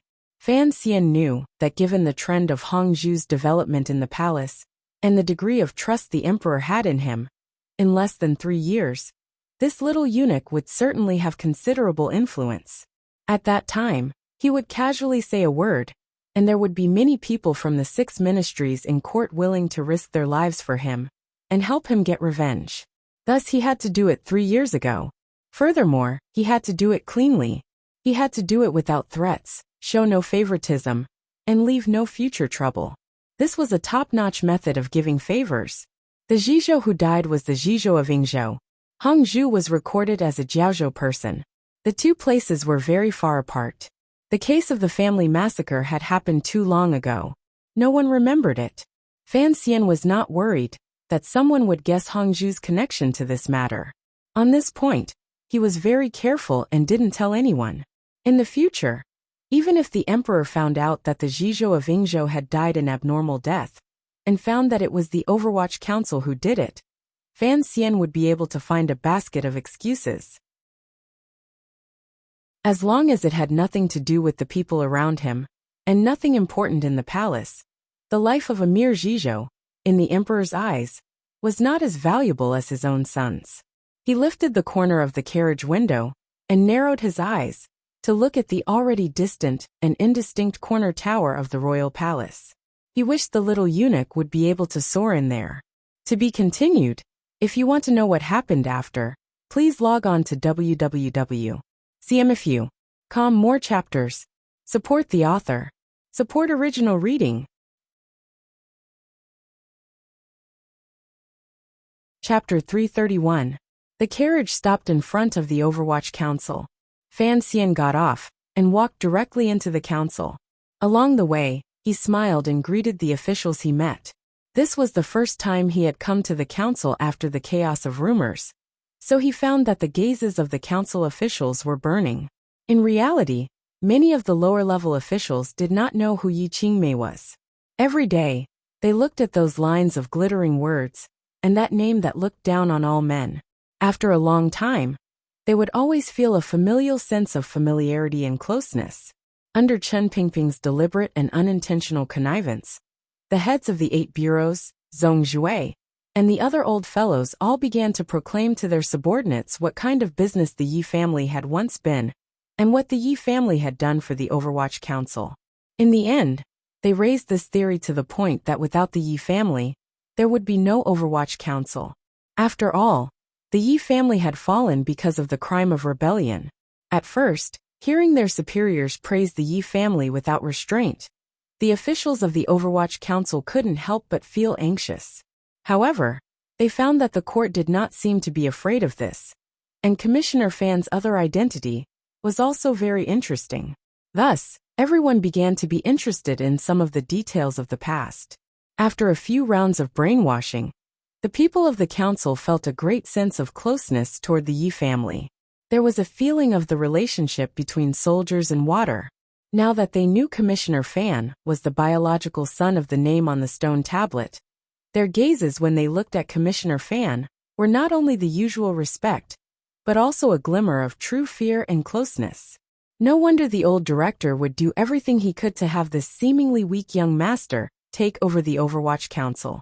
The people of the Qing Kingdom, regardless of whether they were officials or commoners, all paid attention to what was right and proper. Fan Xian had gradually demonstrated his strength and sufficient intelligence in council affairs. He also had the identity of being a descendant of the Yi family that could not be announced, but was known by the hearts of the people. It would be of great help to him taking full control of the Overwatch Council. At least, the suspicions of the people inside had basically been eliminated. Fan Xian did not have the time to use this opportunity to subdue the thousands of officials in the council. He hurriedly walked to the large plain surrounded by the square building. The winter snow had already faded, and the spring wind was still far away. The tall trees were desolate and bare, and the shallow pond was frozen like a mirror. The fish inside had probably died long ago. Chen Pingping sat in the wheelchair, wrapped in a thick fur coat. He listened to the sobbing and mellow singing. His eyes were slightly closed, and his right hand was gently tapping the wheelchair's handle to the rhythm. Da-da-da-da-da. This scene easily made Fan Xian think of a world in which there were also old men who liked to sit on old rattan chairs. The afternoon sun slipped into the alley. The old phonograph was playing an old Shanghai record. Yao Li's, or Bai Hong's soft and mellow singing mingled with the specks of sunlight. But the problem was that Chen Pingping was not Li Jingguang, and he was not listening to a phonograph. The old man's level was much higher than the average person's. Fan Xian didn't have time to appreciate the old cripple's feudalistic petty bourgeoisie. He looked sympathetically at Sang Wen, who was standing under a withered tree in the middle of winter, singing non-stop. Her face was red from the cold, but her voice did not tremble. He didn't know if it was because she was used to singing in the cold, or if her singing skills were truly amazing. What a waste of a heavenly gift. Fan Xian waved his hand for Sang Wen to stop. He smiled and said, I invited Sang Wen to the courtyard to borrow her abilities, not to have her sing for you. Chen Pingping opened his eyes and smiled. The division of labor is different, but it is all to serve the court. If Sang Wen can make me happy, I can live a few more years. It is much better than staying by your side. Fan Xian's heart jumped. He knew what Chen Pingping meant. It looked like he also knew that his body could not hold out for much longer. I have to leave immediately. He gently patted the back of Chen Pingping's wrinkled and dry hand. I'm taking Sang Wen with me. Baohua brothel still needs to develop in Jiangnan. She can leave in the spring. Chen Pingping sighed. Going with the third prince, it will be good to look after him. Fan Xian felt very angry. How could he have almost forgotten about the third prince's matter? Sang Wen bowed respectfully, and then left with Su Wenmao, leaving room for the old and young Overwatch Council officials to speak. They were far away, so they couldn't hear what Chen Pingping and Fan Xian were saying. They could only see Fan Xian half crouching on the ground, his expression growing heavier and heavier. After a moment of silence, Chen Pingping smiled again, and gently patted Fan Xian's head as if to comfort him. Let's go, Fan Xian said to Su Wenmao. He then glanced at Sang Wen beside him. He had single-handedly rescued Sang Wen from Baohua brothel, and had directly transferred her into the Overwatch Council. She could be considered someone he trusted. However, these days, Sang Wen basically had no opportunity to stay by his side. Instead, she was responsible for singing for Chen Pingping every day. How have you been recently, Miss Sang? Fan Xian asked. Sang Wen smiled warmly. Her slightly plump cheeks looked very happy, and her slightly big mouth was not too glaring. She said harmoniously, I don't have anything else to do every day. I just sing some songs for the old man. It's very relaxing. Very good. Fan Xian smiled warmly. Fan Xian smiled and said, according to the director's intentions, you can go to Jiangnan in a few months. These days, he suddenly paused and said evenly, you stay by the director's side and make him happier. The carriage stopped in front of the Overwatch Council, and prepared to head in the direction of the 28 Li Hill. The date the emperor had set for Fan Xian to leave the capital was too close, and there was too little time. It caught Fan Xian unprepared. There were many things he had to arrange before leaving the capital that had to be done within these few days. Thus, he appeared particularly busy today. Gouda and the other 3 tiger guards were still not in the carriage. Fan Xian did not have enough trust in these personal bodyguards. Fan Xian waited for a moment before Su Wenmao climbed into the carriage. Rubbing his slightly red hands, he lowered his voice and reported, the third bureau has moved the files of the palace. Eunuch Yao went to the outskirts of the capital. This matter was not kept a secret, so the palace did not order the council to destroy the files. What did Lao Yao go to the outskirts of the capital for? Fan Xian asked curiously. Su Wenmao placed his palm across his throat and made a throat-slitting gesture. The eunuch who attacked the hanging temple last time. His adoptive parents are in a village in the outskirts of the capital. Eunuch Yao went to deal with this matter and left with the guards. Fan Xian furrowed his brows tightly. A moment later, he sighed and said, assassinating the emperor, that eunuch did not consider the consequences. He did not think, regardless of whether or not he succeeded, the relatives in the village would probably all die. The carriage slowly began to move. Su Wenmao saw that the commissioner's expression was a bit unhappy. He didn't understand why. Assassination was a great crime. This time, The palace had already controlled the scope of the punishment. Not implicating the 9 generations of the eunuch was already a benevolent policy. Sir is benevolent. However, this kind of matter cannot be relaxed, Su Wenmao explained. Only a few dozen people died. Fan Xian was not a hypocrite. The discomfort in his heart had another reason. He said, I just hate that eunuch. He only wanted revenge, and did not care about the kindness of his adoptive parents. Su Wenmao was surprised. A moment later he said, to say something disgraceful, the death of one's father is absolutely irreconcilable. Naturally, that eunuch should be hacked into 1,000 pieces and his bones ground to dust. However, no one is surprised that he made this choice. Fan Xian was silent, but he laughed coldly in his heart. The Qing kingdom was founded by the emperor, and it emphasized the rule of filial piety. The law of the Qing kingdom stipulated that relatives should hide from each other, so he could be judged innocent. A look of disgust suddenly appeared between his brows. However, he could not say this to anyone beside him. He thought about how the eunuch, in order to avenge his father, had abandoned the hard work of his adoptive parents and sent them to their deaths. He felt that it was only right. What kind of dog-T logic was this? They arrived at the 28 Li Hill, and the carriage followed the long street. The brightly painted shop doors seemed to be welcoming Fan Xian's arrival. The carriage arrived in front of Qingyu Hall. Before Su Wenmao had time to hand over his visiting card, he heard a few squeaks. The large courtyard, which had not been opened for a long time, opened without hesitation to welcome the arrival of a certain someone. Today, the 17 shopkeepers of Qingyu Hall were not in their own rooms, nor were they in the manners of the various princes doing their accounts. Instead, they stood neatly at the door to welcome Fan Xian. Seeing Fan Xian step out of the carriage, the 17 of them knelt on the ground and bowed. Fan Xian hurriedly asked the shopkeepers to rise. He glanced at the familiar 7th in line and nodded with a smile. Shopkeeper Yi was nearly 50 years old, and his eyes were gentle. He knew that outside the door was not a place to talk, and he did not know why this young master dared to come in broad daylight. But he still maintained his calm. He gestured for Fan Xian to enter the hall and take a seat. Another servant went to greet the others. Gauda and the other 2 shook their heads. They were loyal to the emperor's strict orders and did not leave Fan Xian's side. Fan Xian used his gaze to indicate that Yida was fine, and then he entered the middle hall. After taking a seat, he ordered Gauda and the other 2 to stand guard outside the door. At this time, there were no outsiders in the hall. The 17 shopkeepers were a little timid, a little scared, and a little excited. There were rumors outside that the young official in front of them was a descendant of the Yi family, the son of the lady. Heavens, if this was true, then Fan Xian must have come today to say something important. But Fan Xian was sitting in the seat of honor. If he was not willing to admit his identity, the shopkeepers of Qingyu Hall did not have the courage to hug his leg and cry. Fortunately, Fan Xian did not allow this kind of silence to continue for too long.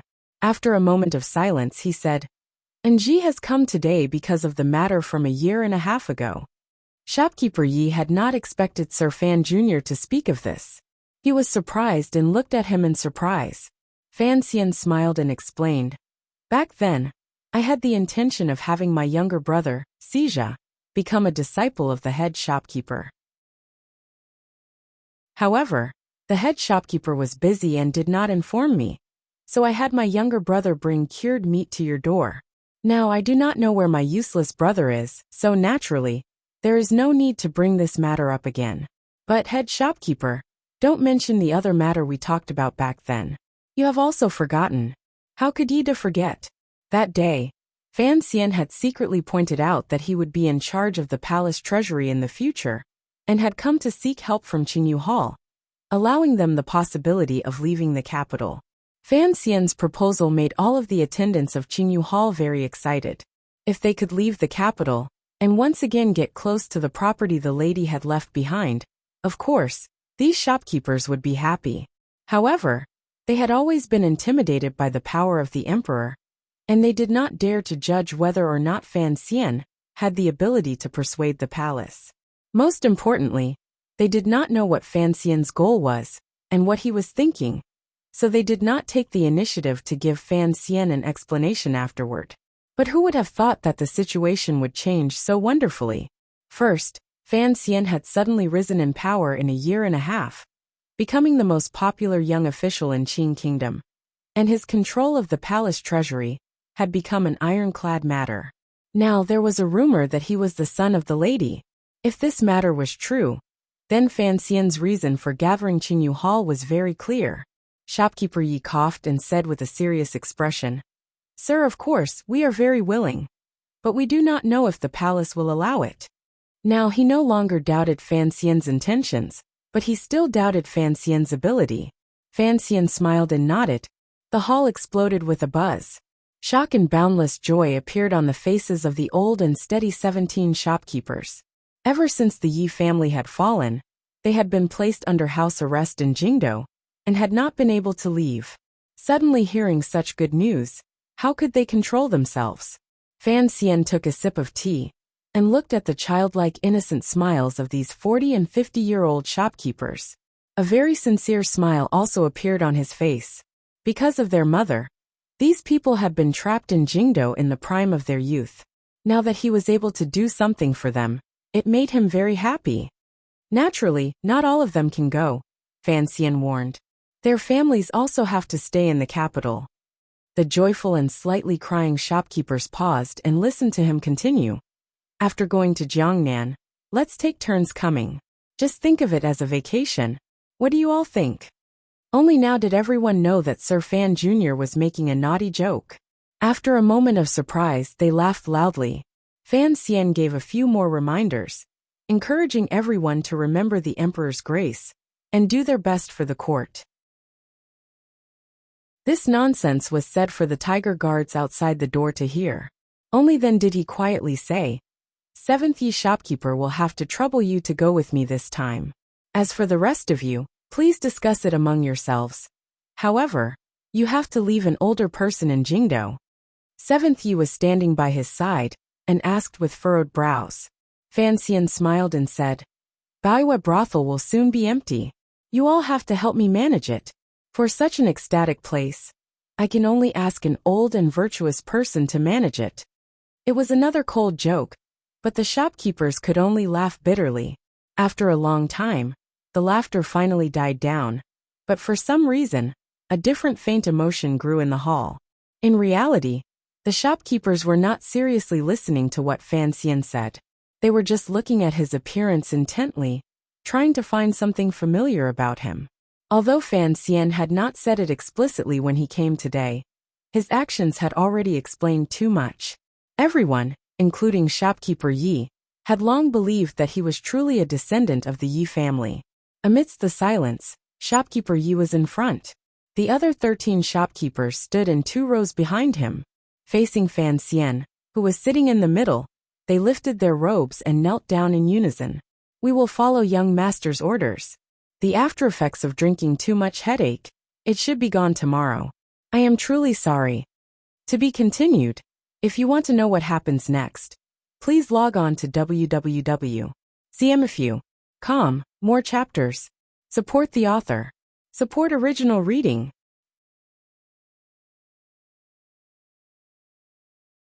Chapter 332. The New Year's festival was Changchun, and it was the annual New Year's festival. Without a doubt, it was not delayed, but there was nothing new. This winter, Fan Xian had not spent most of his time in the Tsang Mountains. Furthermore, after the events that had occurred, Wanner and Ruoro had been frightened into returning to the capital. Everyone was present except for the second Fan, so Fan Manor was quite lively. There was a thick layer of red confetti in front of the mansion, like a big wedding carpet. The air was filled with the smell of smoke. It was a little pungent and a little sweet. The big and small kitchens were filled with fish and meat, which made the masters and servants feel that their lives were too blissful. Fortunately, the medicine that the young master caught was very effective. On the night of the New Year's Eve, the palace gave them a few large dishes and a few small trinkets. Fan Xian did not pay much attention to it. He was in his room, having a difficult conversation with his wife and sister. After solving the confusion of the two ladies, he did not wait for them to wake up from their shock and endless confusion. He led them to the front house. After the New Year's Eve dinner was hastily eaten, the family gathered around and played a few rounds of mahjong. Fan Xian lay behind Wanner and crossed his arms. From time to time, he would come up with some bad ideas and successfully lost a lot of money to the two elders. He purposely picked a few classic jokes from his previous life and finally managed to alleviate some of the strange feelings at the table. The next day, on the first day of the new year, the young people who had been keeping watch struggled to wake up and went to the front hall to pay their respects. Fan Xian was not careless at all. He knelt down on both knees, and under the strange gazes of the crowd, he was calm as usual. He kowtowed to his father 3 times, and with 3 loud thuds, his forehead touched the ground. Old Master Fan stroked his beard and smiled. He was unspeakably comforted. The women went out to play with glutinous rice balls. On the first day of the new year, there were only a few bachelors left in the front hall. Fan Xian walked behind his father and gently massaged his shoulders. Ever since the rumors had spread, perhaps because he had broken through the demons in his heart, Fan Xian no longer kept himself behind a curtain. He began to express the emotions that a son should have. The distance between father and son seemed much closer than before. Minister of Revenue Fan Jian rested while enjoying his son's service. He asked, "How is Xija over there?" Fan Xian respectfully replied, "Not bad. Wang Qinian is a clever man." Fan Jian smiled slightly. "You know many people in northern Qi. I am not worried about that." He suddenly shook his head and said, somewhat baffled, "It's strange, Ji. I see that you treat the northerners quite well, but don't forget that there is a death feud between our two countries that cannot be resolved. There's no harm in using them sometimes, but you can't trust them completely, especially not placing your last hope on them." Fan Xian was slightly startled. He didn't know if his father had guessed something. He chuckled and explained. Fan Jian suddenly asked with concern, "Old Fei treated your injuries. How are you now?" Fan Xian didn't want his father to worry, so he didn't tell him the truth about his Jinqi dissipating. He nodded and said, "I'm almost healed. After 2 more months of rest, there shouldn't be anything to worry about." 2 more months. Fan Jian furrowed his brows and said, "Jiangnan is not like Jingdo. The mountains are high, the rivers are deep, and the emperor is far away. Your body is also not as good as it was in the past. You must be careful in everything you do. You cannot be like you have been these past 2 years, fighting to be the first in everything.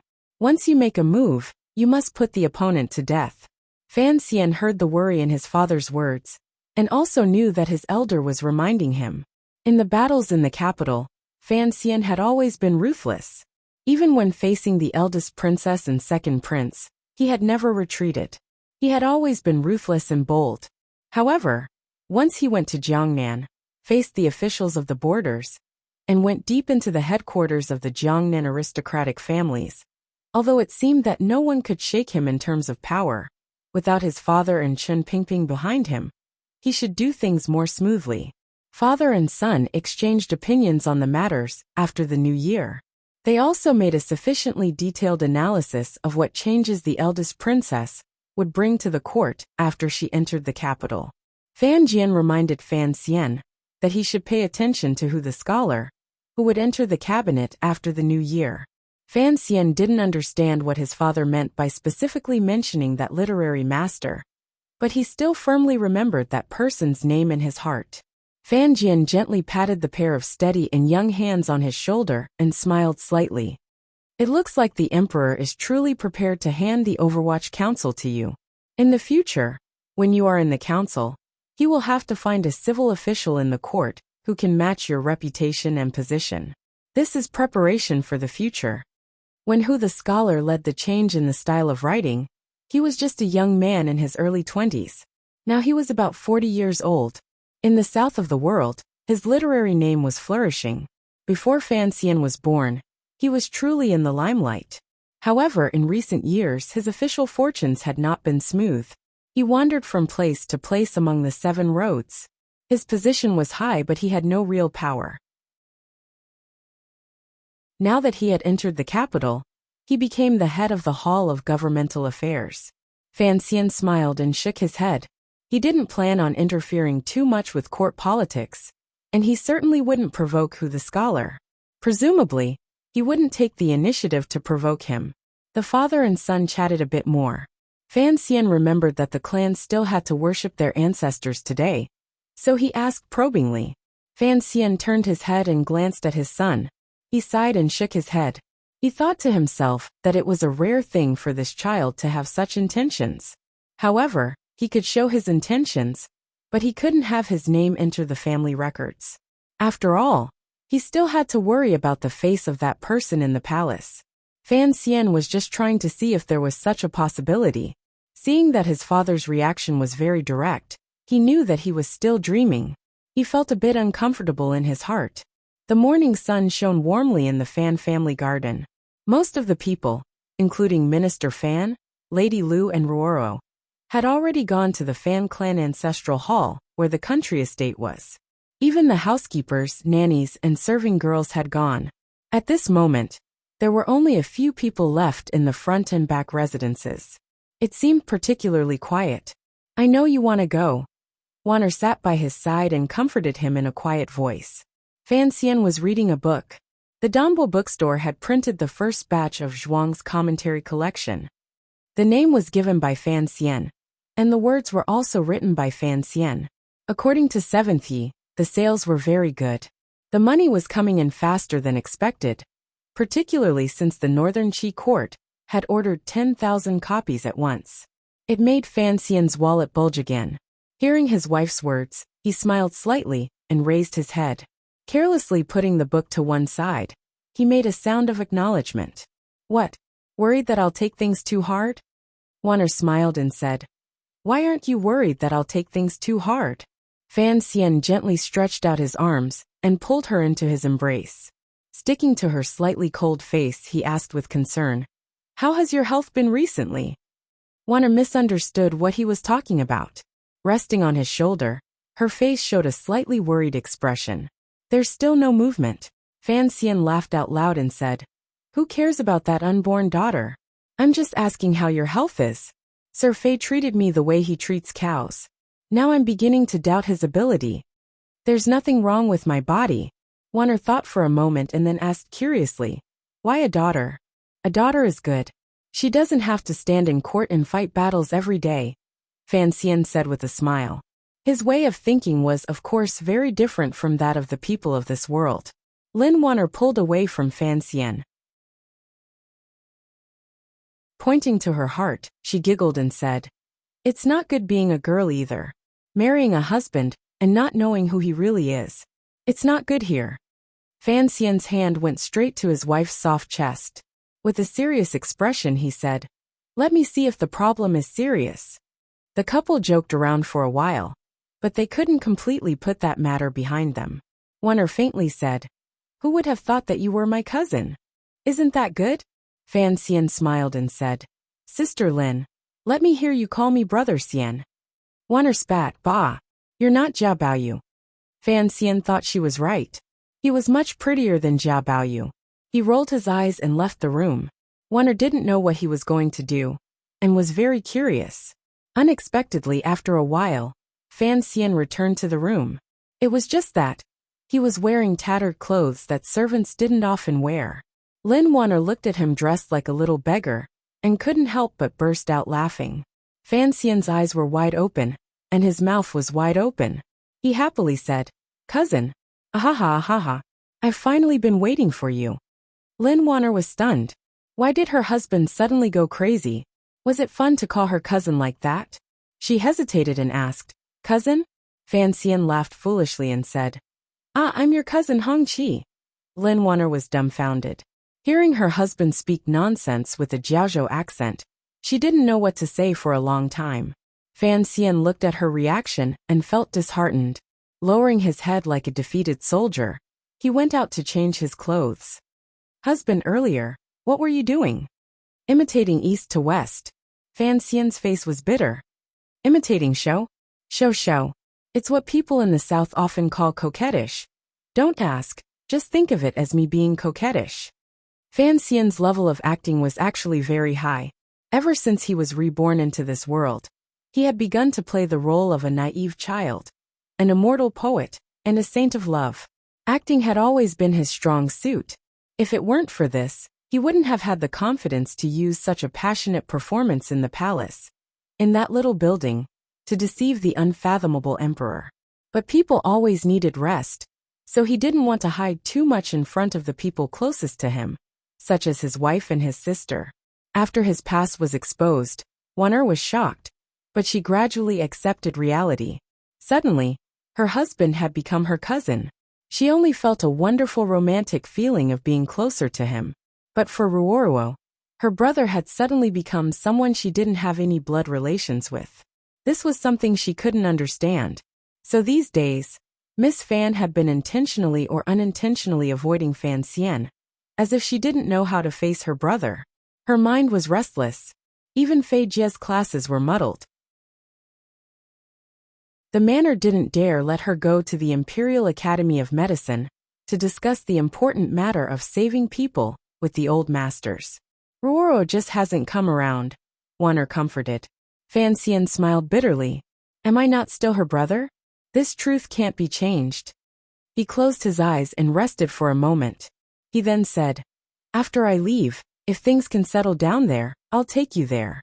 As for my sister, I think she'll be leaving the capital soon. Hearing these words, Lin Wan'er was very happy. She clung to his shoulder and said, I heard the water in Jiangnan is good. The people born there are all like in a painting. I've never traveled far before. This time, I have to have a good time. Fan Xian teased. Don't tell me you're going to see a handsome guy. Lin Wan'er couldn't resist such a naughty joke. Her incomparably round face immediately flushed red. Seeking death, she clenched her fists and punched Fan Xian's body. Fan Xian laughed and caught her pair of small fists. Seriously, he said. The eldest princess has returned to the capital. You have to go see her.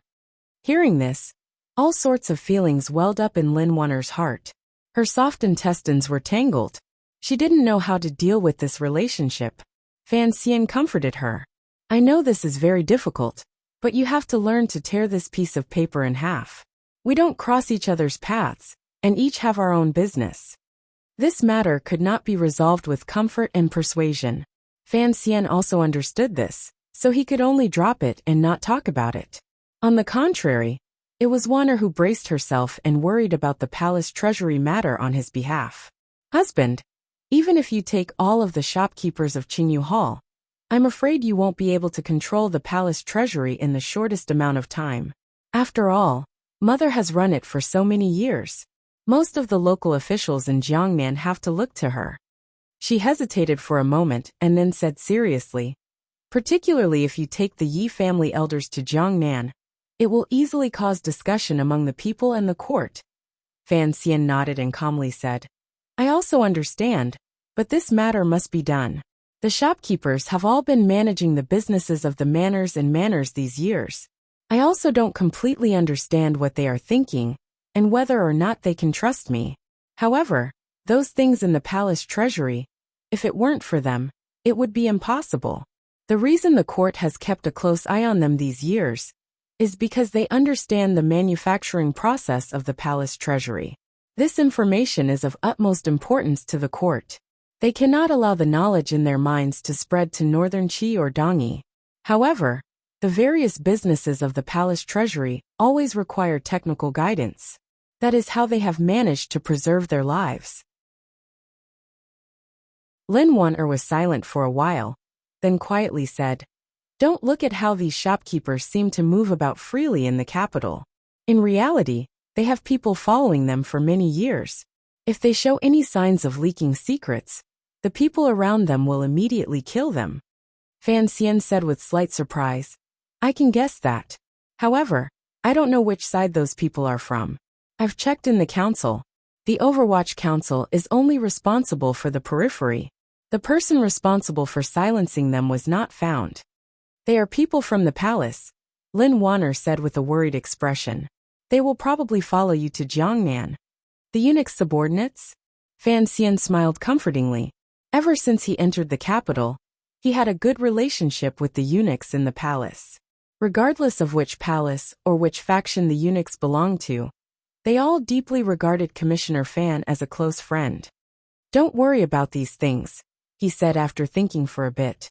He thought for a bit, and then said, "Although the matter of the palace treasury has not been carried out, the general situation is already set.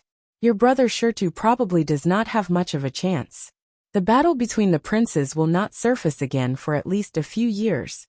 I think this is what the emperor is most grateful to me for, although he did not say it." Lin Wanner sighed and gazed at her husband in a daze. A moment later she faintly said, "Don't think of things so simply. In my opinion, the emperor just doesn't like his sons making a ruckus. As for what exactly he is thinking, who knows? Take the second brother for example. Even if he is currently confined at home, who knows if he will suddenly make a comeback in the future?" Fan Xian's heart froze as he listened to his wife continue her analysis. The emperor is a very special person. Lin Wanner opened her eyes wide, revealing a completely different intelligence and craftiness than usual. He is a ruler of a generation who crawled out of blood and fire. His greatest characteristic is his self-confidence, extreme self-confidence. He doesn't believe that there is anything in the world that can truly shake his position. Thus, the battle for imperial power only brings him annoyance. It's just that as a father, he doesn't want to see his own flesh and blood fighting each other. I think he doesn't care about the title that the crown prince has. Who inherits the throne in the future will actually depend on what he thinks in his heart, and how his brothers perform in the years to come. Even these things are not important to the emperor. Lin Wanner continued in a quiet voice. Uncle's health is good, and he is not old. He thinks he can still live for many years. He has never thought about the problem of passing on the throne. His thoughts are actually still on the world. His ambition still exists. Fan Xian's temple throbbed. He furrowed his brows and said, "The emperor, is he still preparing for war?" Hard to say. Lin Wanner was, after all, a girl and did not like matters of the fires of war. Faintly she said, "Actually, it has been quiet for a dozen years. It is already very strange. Presently, she who does not dare to come east. The Nanyue matter is about to be settled. The emperor is only waiting for you to gather up the palace treasury. The people in Jiangnan will gradually be at peace, and the national treasury will have enough silver and grain. He will probably send out troops again." "It depends on the scope," Fan Xian said. "The key is the level of the war. If it is still a small skirmish like last year, there is no need to worry too much." "Worry?" Lin Wanner smiled. "This matter is naturally for the emperor and the Bureau of Military Affairs to worry about. You are going to be sent out to Jiangnan, so don't worry. Even if the Overwatch Council wants to participate in the war, it is the Third Bureau's business." Fan Xian smiled and didn't explain anything. If the Qing Emperor was truly preparing to start the Second World War, he would have to go and dispel his thoughts. If intelligence did not work, then he would try violence. Lin Wanner didn't know he was thinking of such treasonous things and said to herself, "Logically speaking, the crown prince should be the one to take over the throne. As you know, the emperor has never liked the empress, so there are variables in this matter. Other than the great prince, everyone else has a chance, even if the third prince is only 8 or 9 years old. Although everyone in court knows that your trip to Jiangnan is a disguised exile, for the emperor to have you bring the third prince, this matter is a bit strange. You have to look into it." Fan Xian nodded and still didn't say anything. Very calmly he listened to his wife's words. He knew that he was about to leave the capital, and Wanner was worried, which was why she had made an exception to say so many things. There seems to be no difference whether the Empress Dowager likes the crown prince or the second prince. She dislikes the great prince the most, and she also dislikes the third prince. Lin Wanner lightly spoke of the secrets of the palace. Although the empress does not have any real power, she has always been on good terms with Mother. Fan Xian listened attentively to the politics of the Qing kingdom's harem and interjected, "Why doesn't she like the third prince?" Lin Wanner glanced out the window and hesitantly said, "Probably because of the relationship with the master. You also know that Igui Pin has a close relationship with our family. Wanner, in your opinion, what should I do this time when I go to Jiangnan?" Fan Xian asked very seriously. Lin Wanner very straightforwardly said. Strictly control the third prince, and maintain a distance. A teacher is a teacher. You can't let the Empress Dowager think that you are purposely trying to instill something into him. In addition, you have to investigate the case quickly, and can't drag it out. If it drags out for too long, your days won't be easy. Mother does not only have the second prince, and the imperial censorate in court. Fan Xian was startled. Lin Wanner's heart struggled for a long time before she quietly said, perhaps everyone thinks that she was on good terms with the Eastern Palace in the past only to hide the second prince's smoke bomb. But you have to be on guard.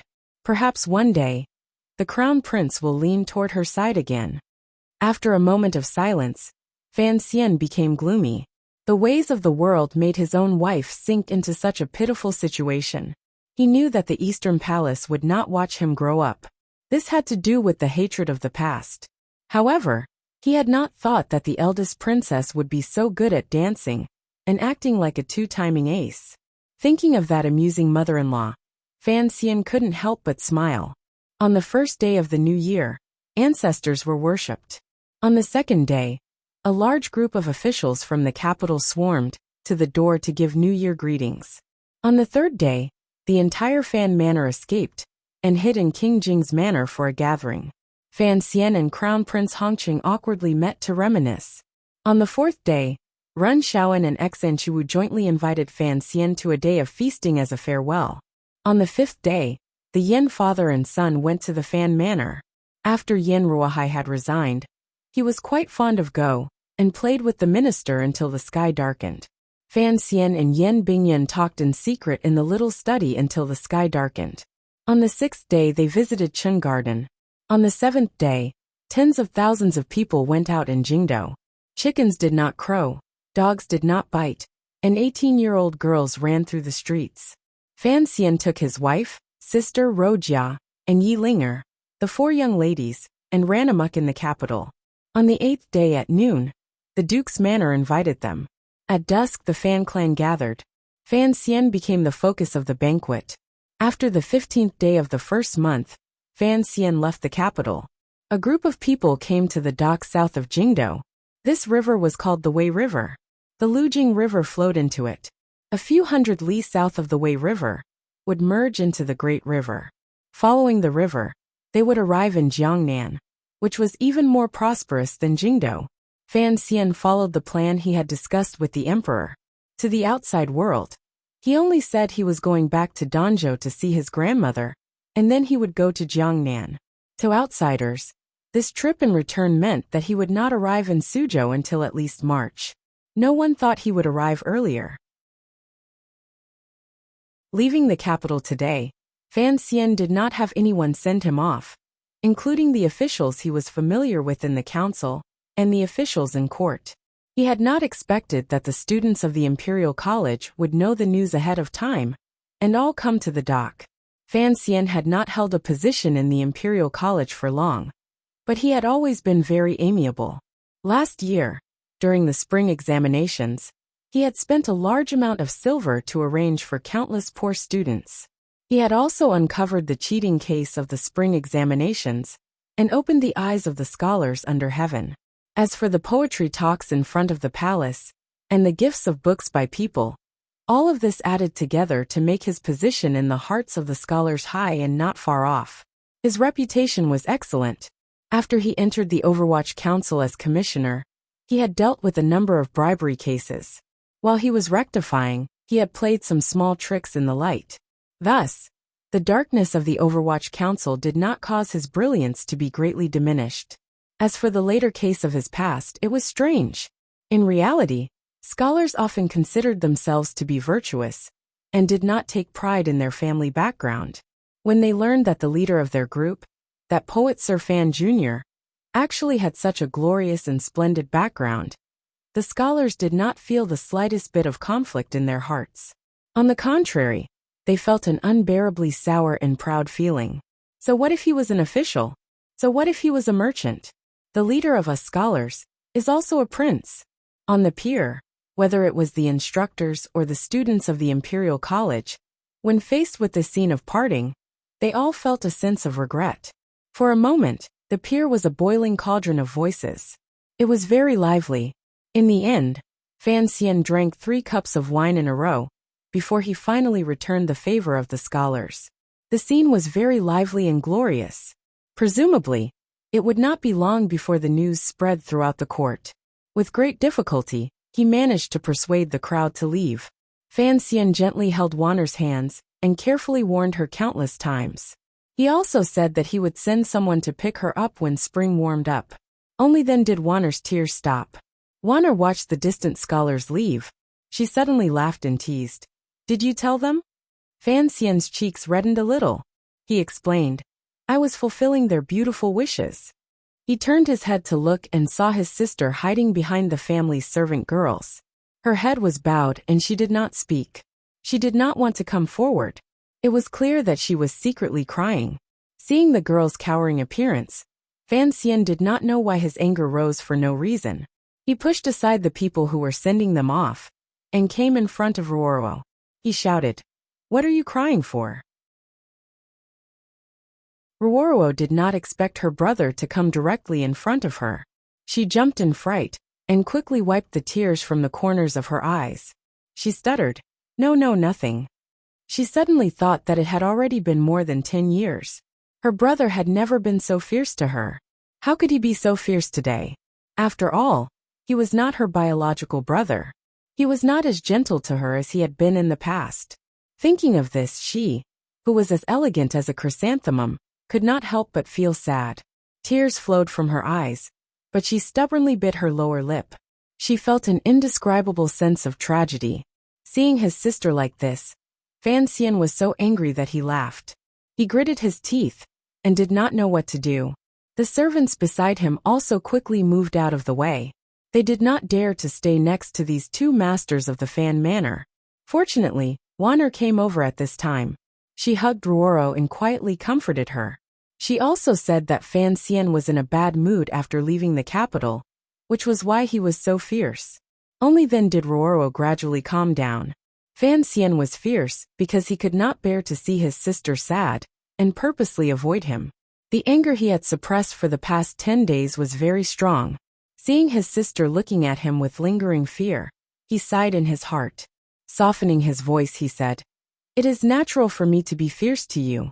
I am your brother, and you are my sister. If I am not fierce to you, you should be sad." Ruoro was also an exceptionally intelligent person. Hearing this, she understood the so-called close and distant relationship. If her brother did not see her as his own sister, why would he be fierce to her in front of so many people? The girl thought this through, and a glimmer of happiness appeared on her face. She said to Fan Xian, Then seeing your brother go on a long journey, it is inevitable that you will be sad. Why are you so fierce?" She raised her head and spoke boldly. "Ha ha ha." Fan Xian finally laughed. He knew that the knot in his sister's heart had been resolved, and his heart was full of comfort. "Master, if we don't leave now, we will miss the time." On the large ship beside the dock, the servant girl Cece stood with her hands on her hips and shouted loudly at the head of the ship. Fan Xian was going to Jiangnan, so he always had a few close attendants at his side. Cece had followed him since Danzhou, so she was the first choice. Once this girl left the Fan Manor, she returned to the time in Danzhou. Her entire person seemed to brighten. Wanner watched her shout loudly and couldn't help but smile. "Husband, you really spoil this girl rotten."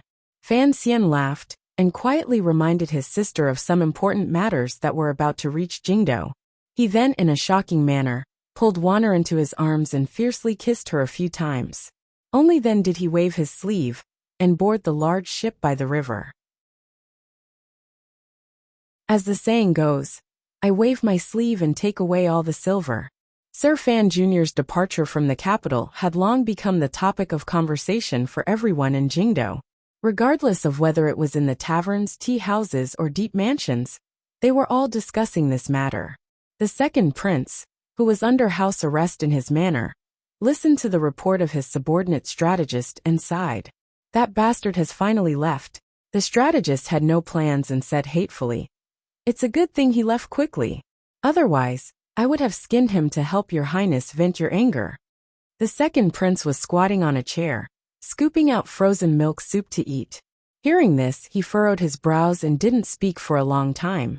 He smiled self-mockingly and faintly said, "No wonder people always say that I am similar to Commissioner Fan. So there is such a story behind it. However, the resemblance is one thing. I am not a match for him. You all have to be clear on this point." He jumped off the chair and looked at the free sky outside the courtyard. A sweet smile rose to his face. That bastard has finally left. It feels so good. Like someone has taken away the poisonous snake behind me. 300 li outside Jingdo. An absurdly long group was slowly moving west. The woman from Xinyang's Li Palace was walking on her way back to the capital. She didn't know that her son-in-law had also chosen to escape Jingdo on this day. Toward her kind expression and attempt to negotiate peace, the other party's reaction was to avoid it.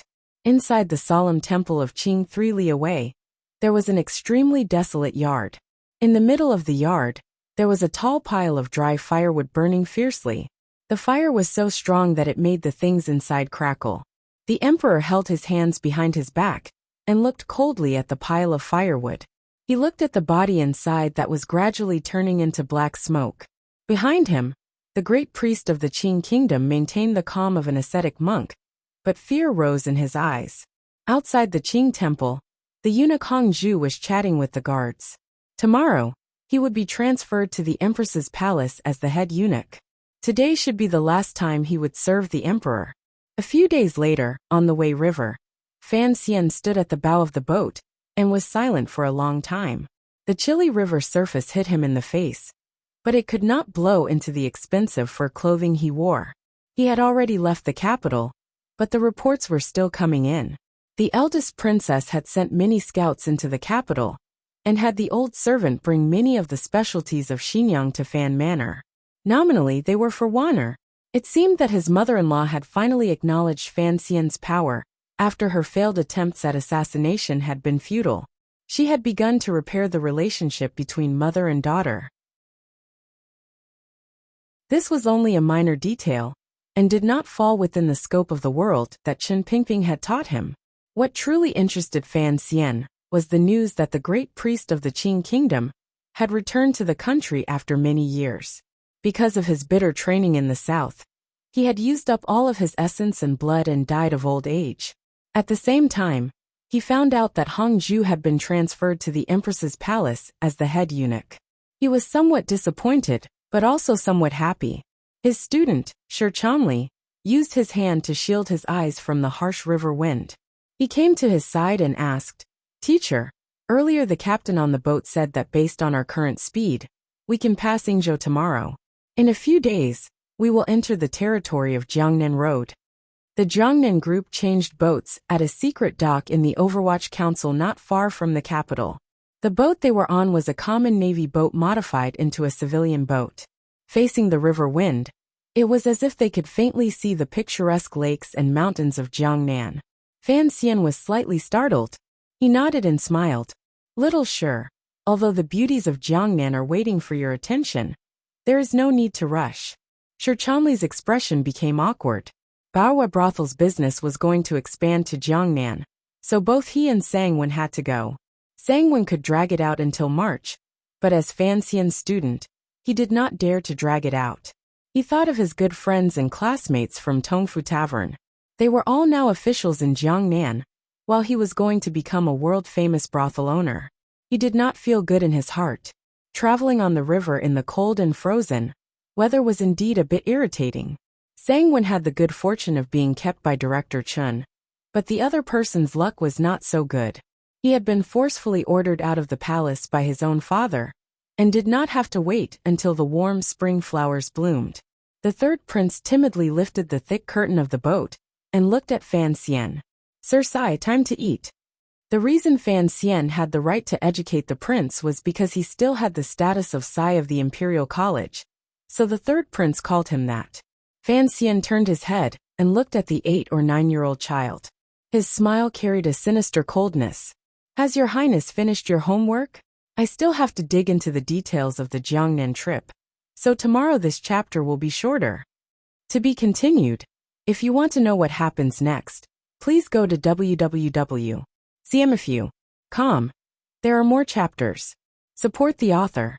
Support the original reading.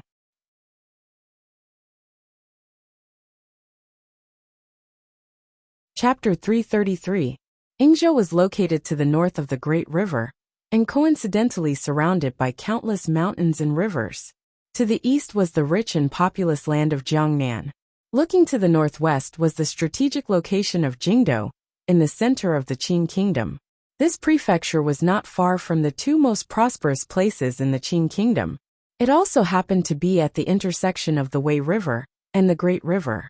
Although the high mountains and precipitous ridges on both sides of the river brought many inconveniences to transportation, with the river on the side and the center of transportation, logically speaking, it should be a place where merchants gathered, busy, and the people lived happily. However, the present Yingzhou appeared somewhat run down. It was not that the scenery was dim, or the houses were old. It was just that the people walking on the streets had heavy and lifeless expressions. The vendors on the side of the street did not raise their spirits. The pancakes, fruits, all seemed to have gone cold and wilted. Even the docks outside the city were not very lively. Most of the ships that traveled up and down the Qin Kingdom's river chose to dock at the docks downstream and abandon this place. There were only a few scattered ships at the docks. This made one of them, which was almost new, particularly eye-catching.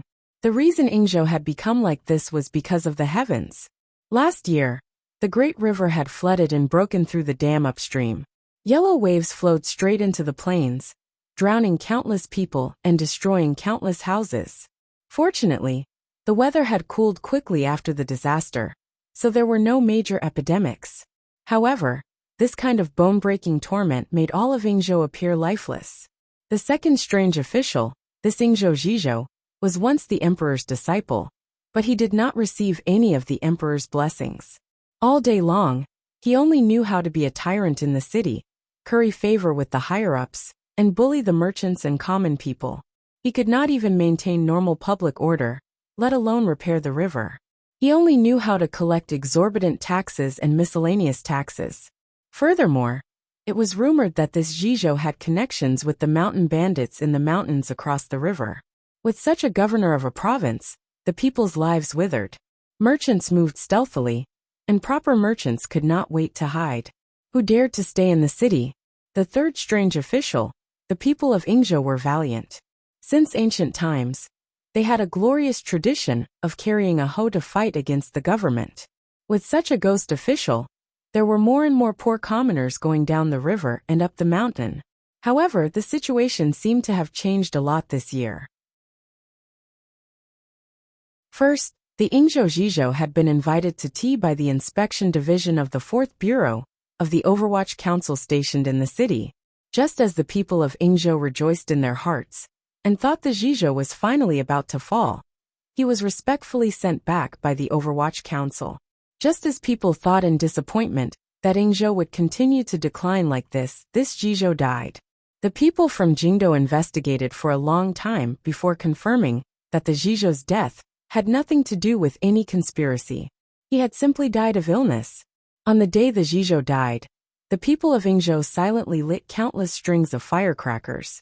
Naturally, no one dared to say it was to celebrate the death of the god of plagues. Those who did not know the inside story thought the people of Yingzhou had chosen this day to collectively get married. Another change was that the mountain bandits on the other side of the river seemed to have become a lot more well-behaved. The largest mountain stronghold seemed to have been massacred within a day, and the mountain bandits were scattered. It was said that a great figure of Jianghu had come from Jiangnan and was trying to subdue this group of forces. The people of Yingzhou were not happy for long. They thought they had celebrated the little new year early. Because the Zhizhou had died, the court would send another Zhizhou next year. Once the mountain bandits collapsed, there would immediately be another large group of mountain bandits. The lives of the common people would still be so difficult. There would not be any fundamental change. In a storeroom by the dock, a dozen or so laborers were gathered together discussing something. No matter how quiet the dock was, chatting in broad daylight was not the professional attitude that laborers should have. Furthermore, The vicious expressions on their faces seemed to reveal their other identity. Surrounded in the middle was a woman. She was about 20 years old and had regular features. She could not be considered a beauty, but there was a hint of ruthlessness in her eyes. When she opened her mouth, the men around her obediently closed their mouths. It looked like she was the leader. "We've found out. It's a tea merchant from Jingdo. Sister Guan, they have guards on their boat," one of the laborers reminded. The person called Sister Guan was a famous bandit leader near Yingzhou. She had not been in Yingzhou for long, but she had already gathered a large group of powerful bandit leaders. It was rumored that she had a powerful background. Sister Guan smiled coldly and said, "They're just some merchants. What's so important? Besides, you've all gone to check it out. I don't need to tell you how heavy the boxes in the back room are, do I?" Her words were calm, but once the boxes were mentioned, the eyes of the laborers began to burn. Walking on the Jianghu, true mountain bandits looked at the dust on the wheels of a carriage to determine the weight of the goods inside, and from there their value. The mountain bandits near Yingzhou were actually part of the same class as pirates. They were most skilled at determining what exactly was on the boat from the depth of the water it took. Yesterday, a large ship had suddenly stopped on the dock. The hull was about 80% new. Looking at the thickness of the moss on the horizontal planks of the ship, the people who spent a lot of time on the dock knew that this ship had not been in the water for a long time. Nowadays, it was rare to see this kind of large ship in Yingzhou. For the mountain bandits, this was a rare fat sheep. Taking advantage of the time when the people on the ship disembarked to buy food, vegetables, and water, there were already people who had clearly investigated the situation on the ship. What confused these bandits was, since it was a tea merchant, why would there be such heavy goods in the back of the ship? As a result, the draft of this ship was clearly different from that of the ships they usually saw. This question was finally answered after a kitchen woman, who was acting as an informant, came on board. In the heavily guarded room at the back of the ship, there was a box. Looking at the strength of the planks of the ship, and the faint scratches on the iron key in the compartment, the bandit's sharp eyes discovered that the box was filled to the brim with silver. No one would bring so much silver to Jiangnan to buy tea. Sister Guan actually still had some misgivings in her heart. However, since the young master wanted to subdue the mountain bandits near Yingzhou, he had to do a few large transactions and let these sweaty, smelly bandits smell something. Furthermore, what the young master wanted to do after spring did indeed require silver. Otherwise, she would not be in such a hurry to rob ships everywhere. One of the mountain bandits also felt that the matter was strange and said, "The ship is deep in the water, and there is no cargo on the ship. Perhaps there are river stones on the bottom of the ship," and third sister-in-law didn't see clearly. Sister Guan shook her head and said, "It's not a ship. Why would it need ballast stones? I just find it strange that the merchant on that big ship, why would he bring so much cash?" "Cash is good." A mountain bandit laughed strangely and said, "He stole the banknotes but didn't dare to go get them." These words were immediately echoed by his companions. They all laughed in unison, and their laughter was full of greed. Sister Guan furrowed her brows and said, "The problem is nowadays, which merchant would bring cash? Are they not worried about the problem of safety?" The mountain bandits looked at Sister Guan and thought that this leader did things shrewdly and fiercely. She also picked her targets very accurately. Taking advantage of the fact that there was no one in Jizhou, she had led her brothers to commit a few major crimes. However, sometimes she was a bit too careful. The problem of safety should be asked by that stupid tea merchant. Why ask her brothers? Sister Guan waved her hand to summon the third sister-in-law, who was responsible for gathering information. The third sister-in-law's face was dark and thin. She said fawningly, "Don't worry, there are only a dozen or so guards on the ship, along with a servant girl and a child. The master is a young man who is too weak to stand up to a gust of wind. His appearance is beautiful, but he doesn't know how to hide it at all. Presumably, he is some rich but useless second generation in the capital, who was sent to Jiangnan by his elders to hone himself. Bringing a servant girl, presumably the young merchant couldn't stand the loneliness of the night." Sister Guan laughed coldly and relaxed slightly. If that tea merchant was really someone with a heart, he wouldn't have brought a woman to float on the river. Perhaps he really was a useless second generation, who thought that shiny silver was more comfortable than throwing banknotes. As for the dozen or so guards, they were not in her eyes. The dozen or so brothers under her were all fierce bandits with many lives on their hands. She believed that when they boarded the ship at night, those guards could only choose to die or jump into the river.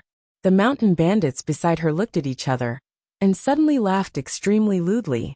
Sister Guan, when the matter is done tonight, reward us with the servant girl. Sister Guan blinked and revealed a trace of disdain. Look at you all. As long as you get the silver, everything else is up to you. She paused and laughed. Her laughter was incomparably cold and evil. Clean your hands and feet, don't leave anyone alive. After this is done, take the ship to Error Beach and burn it. The night outside of Yingzhou was very quiet. The moon on the mountain across the river shone coldly on the surging river. It seemed to have calmed the roar of the river. There were a few lonely boats moored at the dock. It was past midnight, the time when people were sleeping soundly. The lights on the boats had long been extinguished, and the merchants had long since fallen asleep. Under the gentle brush of the moonlight, a dozen or so black shadows silently touched the shore and dove into the river. After swimming to the largest boat, they took out hooks and ropes from their bodies. Some of them were empty-handed and climbed up the ropes. They were like countless monkeys that had been drenched in water. Their movements were incomparably agile. In just a moment, these mountain bandits had already touched the large boat and disappeared into the darkness. Sister Guan held a cold knife in her mouth and silently climbed to the second floor. Using the cover of the shadow of the cabin, she moved directly to the back. In the warehouse, everyone had discussed clearly and knew the layout of the boat like the back of their hands. She knew that the chest full of silver was at the back of the cabin. In the darkness behind her, there was a faint poochie sound. Immediately after, someone fell on the deck with a soft thud. She frowned, thinking that these little bastards didn't know how to be more careful. If all the guards were alerted at the same time, although she wasn't afraid, it would still be troublesome. Outside the side room, unexpectedly there were no guards. At this time, in the darkness of the night, there were a few more muffled groans. Sister Guan knew that her subordinates were gradually invading the middle cabin. Her heart slightly calmed. She hooked her finger on the door and used the tip of the knife to gently open the cabin door. In the next moment, she had already felt a chest in the darkness. Using the faint afterglow from the window in front of her, Sister Guan could clearly see the size of the chest. She couldn't help but suck in a breath of cold air. Third sister-in-law didn't say clearly. She only said that based on the size and weight of the chest, it was estimated to be over 1,000 taels. But Sister Guan didn't dare to believe it. She touched the chest and estimated the size. Heavens, how much silver would it take to fill such a large chest? She suddenly felt some lingering fear. To be able to carry so much silver with him. Even if he was a spoiled brat, he was probably the wealthiest spoiled brat in the capital. Once this matter was exposed, she was afraid that the young master behind her would not be able to bear the wrath of the capital. Don't kill that second generation. This was the first thought that welled up in Sister Guan's heart. But she immediately realized that what was done could not be undone. She couldn't help but hesitate. Moreover, this much silver was enough to do many things. She carefully felt around for a tool. After a long time, she finally opened the chest. A silver light suddenly spilled over the entire cabin. Sister Guan stared dumbfounded at the chest in front of her. Her face was full of shock and disbelief. Even though she was a person who lived on the edge of a knife and was used to seeing silver stained with blood, tonight she was still dazzled by the neat and tidy silver ingots in the chest. Her normally callous eyes began to reveal a greedy look, but she immediately became alert. No matter how bright the moonlight was, no matter how beautiful the silver was, it couldn't possibly emit such an alluring light. She suddenly turned her head and saw a middle-aged man with a serious face. He held a white light in one hand and a strangely long padao in the other. He was looking at her coldly. Tiger Guard Gao, that had already followed Fan Xian's orders and given Sister Guan enough time to admire the silver. He very slowly chopped down with his padao, Sister Guan raised her padao. But that slow, long padao was like an unstoppable flood. In a flash, it broke through the defense and heart of this female bandit. While she was frightened out of her wits, she watched in agony as her left hand was chopped off. Fresh blood gushed out with pain. The lights in the middle cabin of the ship were lit. Sister Guan, who had been dragged into the room, had her hair in a mess and her mood in a mess.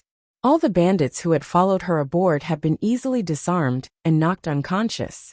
They were tied up and thrown neatly on the deck. A few black-clothed swordsmen of the 6th Bureau, who were on night duty, acted as if nothing had happened. They stood guard in all 4 directions. She raised her head. Through her hair, she looked at the tired and annoyed handsome young man sitting on the chair. For some reason her heart shivered. Who exactly lived on this ship? To be able to use so many aces as guards. And the person who had used the padao earlier was actually a master of the knife. At this moment, she naturally understood that the young prodigal son third sister-in-law spoke of was certainly not an ordinary tea merchant. Guan Wume. The young man on the chair glanced at the female bandit who had lost an arm, but still had a fierce expression on her face. He yawned and asked with a face full of interest. The young man was Fan Xian. He had stopped the ship in Yingzhou to deal with the aftermath of Hongzhu's matter. He hadn't expected that he would provoke some blind little bandits. However, he could tell at a glance that the woman in front of him was the female bandit in the Overwatch Council's files. He couldn't help but feel happy. He hadn't thought about how to start the Jiangnan matter, and now one had delivered itself to his door.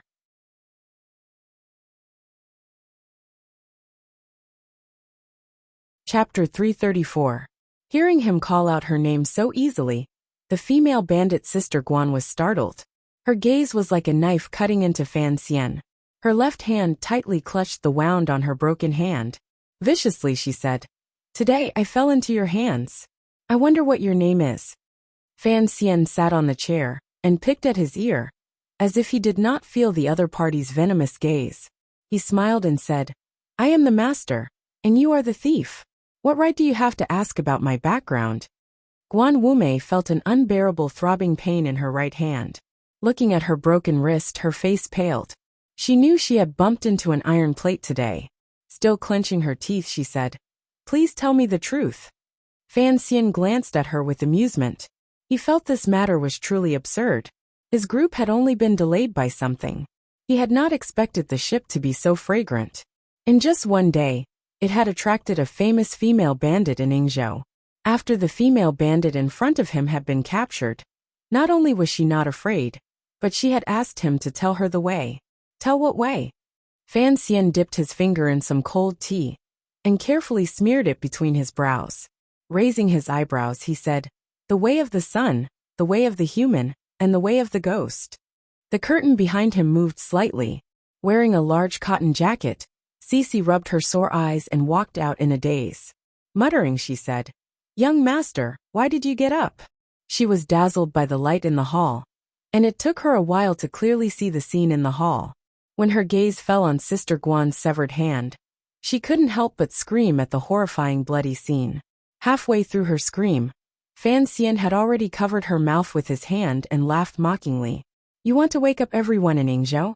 From Danzhou to Jingdou, the bloodiest scene Cece had seen was when the second young master of the Fan family, Brother Xija, had been attacked. She had never seen a broken hand or a broken leg.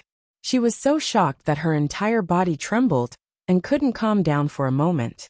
Fan Xian pinched her waist and said, "Go back to sleep. We have business to do." Cece couldn't resist glancing at Guan Wume again.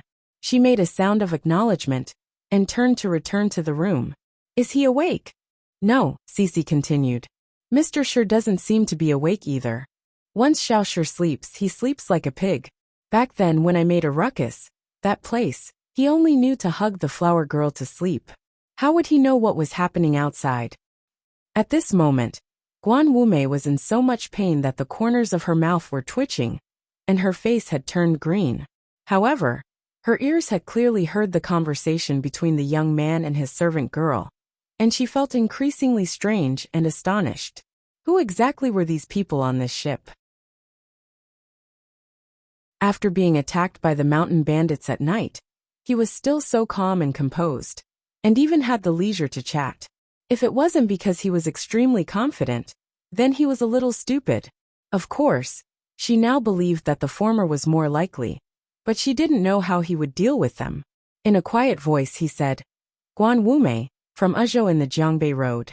Her father was Guan Hashan, and her mother was Xia. She lived in poverty as a child, and was sold into a brothel. Later, she changed hands, and became the concubine of a master in Ezhou.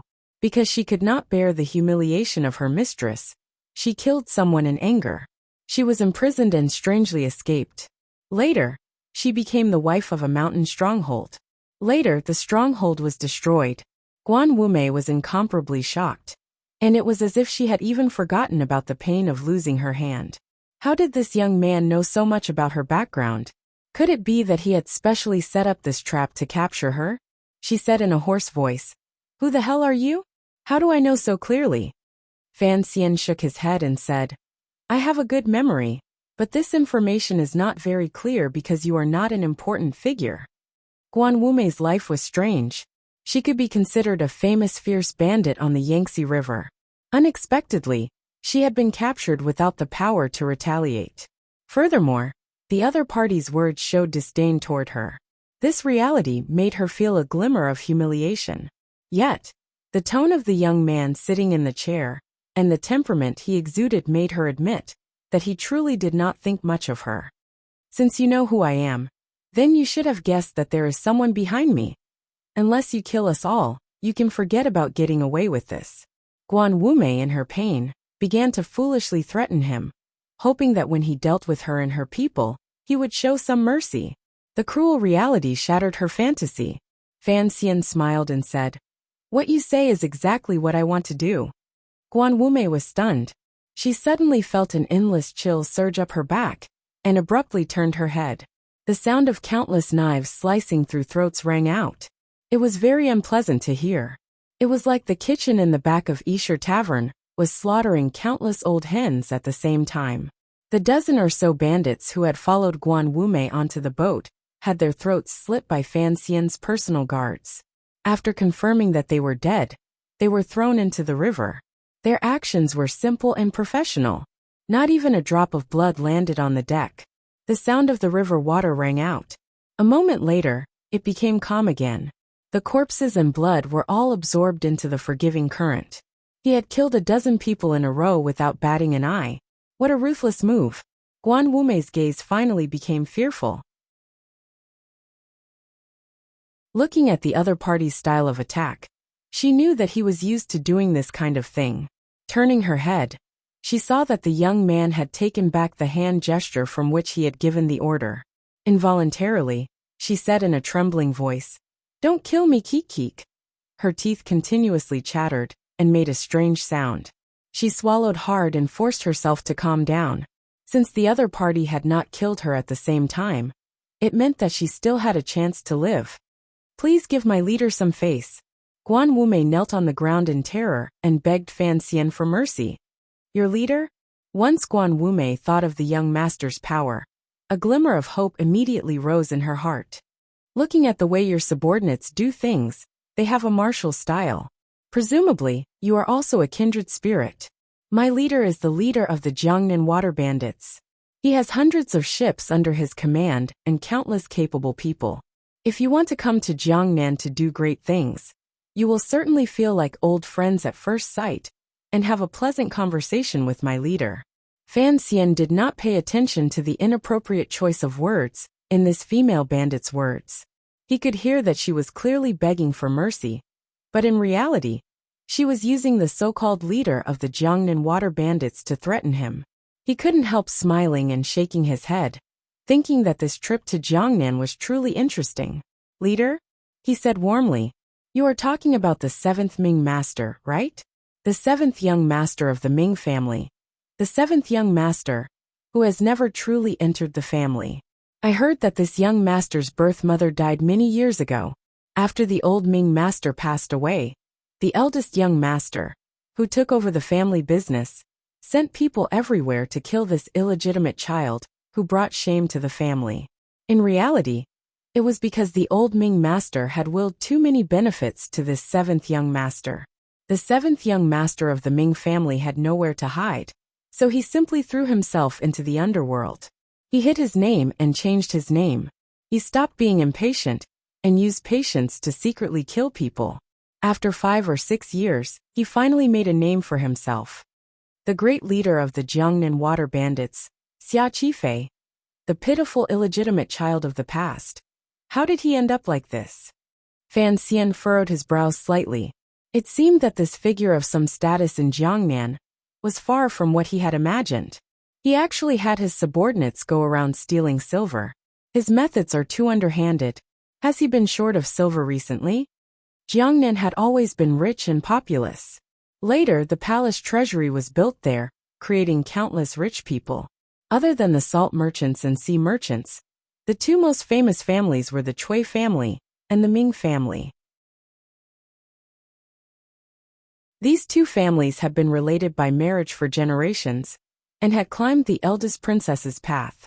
No one knew how much money they had made by relying on the palace treasury. The Cui family was responsible for the palace treasury's smuggling routes to the north.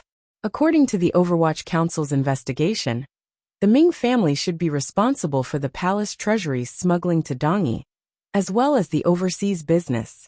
Fan Xian had come to Jiangnan to take over the palace treasury. Now that the Cui family had fallen, the first thing he had to do was shock the Ming family. Before he left the capital, he had done his homework. He had talked through the night with Sir Yin Jr. and had long decided on a strategy. As he spoke slowly, Guan Wumei, who was kneeling on the ground, was truly scared to death. Ever since her young master had been chased out of the Ming family, he had been trying to take back his property all these years. However, his true identity was a secret. The leaders of the Jiangnan water bandits had no idea that their master was the descendant of a powerful family. The rich merchants of the Ming family were also kept in the dark. They even had some business dealings with the Jiangnan water bandits that could not see the light of day. Other than herself, who knew this secret because she had a relationship with the 7th Ming that outsiders did not know. Guan Wumei did not believe that anyone else knew the true identity of the current head of the Jiangnan water bandits, Xia Qifei. Who would have thought that this young man would reveal it so readily? Fan Xian suddenly thought of something and smiled happily. I understand now. The Cui family has fallen. Although the Ming family is heartbroken, they are even happier to be able to take over the Cui family's share. Presumably, the 7th Ming will not miss the opportunity to enter the business world and oppose the Ming family. In March, the palace treasury will have to put up new bidding documents. The Jiangnan water bandits want to wash clean. The 7th Ming wants revenge. And the 7th Ming wants to steal the palace treasury's marketing documents. All of this requires money. No wonder he is in such a hurry. Guan Wumei looked at Fan Xian with great fear. She wondered who this weak-looking young man was, and how could he know so many things. The matter of the palace treasury was a secret of the court, yet she had guessed her young master's true thoughts in a moment. Looking at the warm smile hanging from the corners of Fan Xian's lips, her body was frozen and unable to move. The 7th Ming's table manners are not very good. A few hundred liang of silver is not too little. Fan Xian sighed. Before coming to Jiangnan, he had been curious about the 7th Ming that the Overwatch Council had secretly investigated. After all, his background seemed to be similar to his own. Now that he found that his methods were not very clever, he couldn't help feeling disappointed. He sighed to himself and lowered his head. Only then did he notice that Guan Wumei had already lowered her head and was speechless. He smiled apologetically and said, "Sometimes, I like to talk to myself. Don't worry, I'll help you stop the bleeding in a moment." Guan Wumei asked, "Why didn't you kill me?" Fan Xian thought for a moment and then said, "I am not someone who likes to kill people. Besides, I still need to discuss business with your young master. If I killed his cousin, I was afraid he would be too hot-blooded and not rational enough to harm the business between us." Guan Wumei was already numb with shock. Since he could find out the young master's true identity, he could also find out her relationship with him. However, he said, "Business?" She hoped to be reborn and said with difficulty, "Sir, my leader is downstream. At this moment, she guessed that Fan Xian might also be the representative of some large power in Jingdo, which was why he had so many ace guards and knew so many secrets. Gritting her teeth, she said, "Tonight we are in the wrong. In the future, we will definitely send an apology gift." Hearing the words at the beginning, she had thought that he would let her go. Unexpectedly, the young master sank into deep thought and didn't speak for a moment. She couldn't help but say in despair, "Sir, we are all walking the Jianghu. You have already killed a dozen of my subordinates. Is that not enough to quell your anger?" "Jianghu? Does this world really have Jianghu?" Fan Xian smiled slightly. "Furthermore, killing is not to quell anger. It is just a way of handling affairs. I will not let you leave this ship. At least not before I need you to leave. I don't want you to let your mouth slip and reveal your identity and bring unnecessary trouble to Jiangnan." Guan Wumei didn't understand his words, but she could at least hear the powerful confidence in them. In her despair, she said in a hoarse voice, "The matters of the Jianghu are the matters of the Jianghu. What exactly do you want to do?" The cabin was completely silent. After a moment, Fan Xian smiled lightly and said, "You misunderstand. I am not a Jianghu person." He propped up his chin and looked with interest at Guan Wumei's pale face. "I don't have the time to pay attention to a place like the Jianghu that fights and boisterous fights."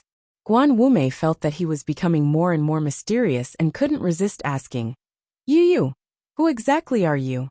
"Me." Fan Xian thought about it seriously. "I am a useless second-generation young master who is sitting around eating and waiting to die. Of course, I could also be the biggest second-generation young master in Qing Kingdom." Thinking of the guesses her group had made before they boarded the ship, Guan Wumei almost spat out a mouthful of blood. "You are a thief." Fan Xian stared into her eyes and said each word clearly, "And I am a thief. Since you have boarded my pirate ship, of course as the master, I have to take good care of you. Of course, your seventh young master will also board my pirate ship soon, and he can forget about leaving it for the rest of his life." Guan Wumei finally understood that he did not want to do business with the seventh young master. He wanted to subdue him for his own use. She cursed hatefully, "Wishful thinking. You are only fit to wipe my young master's boots." Fan Xian was not angry. He chuckled and left the chair. He took out a golden needle and pricked it a few times between her elbows to help her stop the bleeding. He wanted to say something, but suddenly felt there was no need. He thought to himself, "Your seventh young master will probably sincerely want to wipe my shoes in a few days. I just hope you won't be too surprised when the time comes." After everything was taken care of, the sailors who had been on the lower deck came up to the deck. They lifted large buckets from the river and washed away the spots of blood. Although only Guan Wumei had spilled blood on the ship, there was too much blood from her broken hand. It took some effort. After cleaning, the night wind rose again. Everyone yawned and went back to sleep. The ship recovered its calm, as if nothing had happened earlier. "Go to sleep. There will be people on duty in the second half of the night," Fan Xian said as he glanced at Gouda. According to the rules of the Qing Kingdom, personal guards were always divided into 2 shifts. However, Fan Xian had forcefully changed it to 3 shifts. Although there were fewer people in each shift, he believed that the capitalists of that world must have their reasons for dividing workers into 3 shifts. Thinking about it, efficiency was guaranteed. Lifting up the thick curtains, he walked along the corridors between the 2 cabins until he reached the end. Fan Xian stopped and turned his head to glance at Shi Chanli's room. The scholar was indeed sleeping soundly. Su Wenmao had long woken up and was standing guard at the door with a face full of exhaustion. It was late at night, so the 2 of them did not say anything. Walking to the opposite side of his room, Fan Xian said something to the tiger guard standing guard at the door. He then gently pushed open the door and entered. He walked directly to the side of the bed and sat down. Looking at the little boy in the blankets, he was speechless for a long time. The third prince's features were regular. At such a young age, he had a delicate and pretty appearance. However, Fan Xian knew that this kid was much stronger than his true age. The boat rocked gently. He pulled up the blankets on the bed to cover the other's shoulders. The wind on the river was cold. It would not be good if he froze. At this moment, the third prince's tightly shut eyes moved slightly. Fan Xian laughed soundlessly. The child had probably woken up a long time ago, and was just pretending to be asleep. He immediately thought of the fact that a child of 8 or 9 was even more awake than Shi Chanli. The burden on his heart was probably not enough. Thinking of this, he couldn't help but sigh faintly in his heart. Living in a royal family, it was indeed easy for those filth and power schemes to raise freaks. Sometimes the little boy was hateful, but he was not necessarily pitiful. He couldn't be bothered to expose the little tricks of a child. However, he occasionally lost focus and thought of the matter that Wanner had reminded him of. In his heart, he had a completely different idea. However, he could not make up his mind right now. The shopkeepers of Qingyu Hall were not on the southbound boat. Since Fan Xian had secretly come to Jiangnan to visit his family in the direction of Danzhou, he had done it very effectively. In the middle of the Wei River, the fake commissioner had already led the group of carriages east. Along the way, there were black knights protecting them. They also led the shopkeepers. Presumably, everyone in court would think that he was in that group of carriages. No one would think that he had already arrived at the intersection of the Wei River and the Great River. Although they were going by water and could not have the black knights provide the fastest and most powerful support, Fan Xian was not worried about the problem of safety. There were 7 tiger guards on the boat and swordsmen from the 6th Bureau. With so many aces and assassins gathered on one boat, unless a great grandmaster personally came, no one in this world would be able to touch a finger of his. His warm palm gently patted the back of the third prince, but his face was looking to the other side. It seemed that he was lost in thought. Currently, the most valuable person on the boat was actually this prince. With such a protective talisman at his side, even if he wanted to use his special authority to move the provincial army, it seemed that he would be able to find a good reason. The current scene was actually somewhat against the rules, but Fan Xian had always been a daring person and had no fear of the dignity of the royal family. Reluctantly bringing the third prince along as a student was already giving the emperor and Yi Guipin enough face. After confirming that everything was normal, Guan Wumei, with a broken arm, was escorted into a simple cell on the lower level. Only then did Fan Xian completely relax. Rubbing his slightly swollen temples, he returned to his own bedroom. Raising his eyes, he saw Cece half leaning against the side of the bed sleepily. She had one hand supporting her chin. Her entire body swayed left and right with the gentle rocking of the boat. The girl was interesting. She just couldn't fall down like this. Fan Xian chuckled. He knew that she would wait for him to rest first before she was willing to sleep. He didn't dare make too much noise and tiptoed over.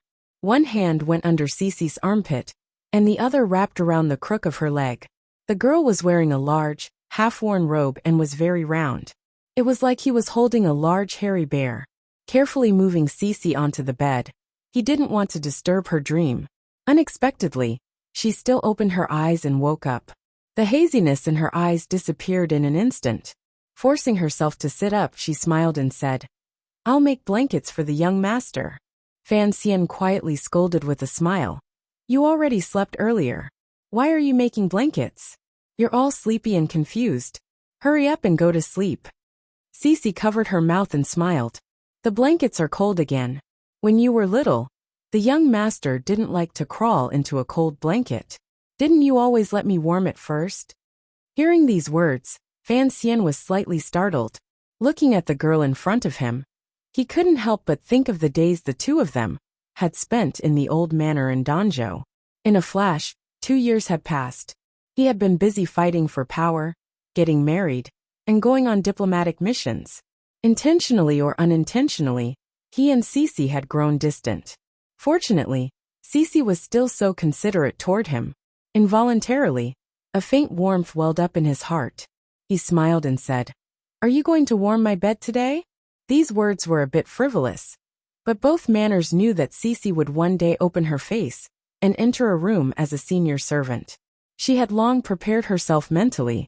Suddenly hearing these words, her face blushed slightly. However, she didn't reply as refreshingly as she usually did. She only took off her outer robe and shrunk into the blankets. Shrunk into the young master's blankets, only leaving a head of black hair exposed outside the snow-white blankets. It was incomparably alluring. Fan Xian was slightly startled. A moment later, he took off his clothes and crawled into the blankets. When the two of them were in Danzhou, they had grown up together. They had often laid in the same bed and fooled around in the same blankets. Other than that last moment, they had long done all the intimate things they were tired of doing. The lights in the cabin were not extinguished. Fan Xian embraced his senior servant from behind. His arms circled in front of her body and held her slightly cold hands. His chest pressed against her back. Listening to her breaths in front of him, he unconsciously held her tighter. "I'm 20, young master." Cece gently bit her lower lip as she spoke. Cece gently bit her lower lip as she spoke. Her words were filled with grievance and bitterness. Fan Xian didn't say anything. Smelling the faint fragrance coming from Cece's head and feeling the bouncy body in his arms, he very easily brought his mind back to the circumstances of his time in Danzhou. His entire person felt incomparably relaxed and at ease. Why do I feel like this chapter is a bit too pretentious? Fan Xian really is a hypocritical and pretentious pervert. I want to correct his unhealthy tendencies. On a pirate ship, there is a thief in the heart. There is no need to break it. Only when everyone is good will it be good. To be continued. If you want to know what happens next, please log on to www.cmfu.com. There are more chapters. Support the author and support genuine reading.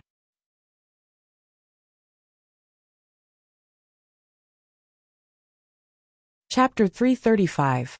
Unable to sleep in the middle of the night, the river wind outside the cabin sang.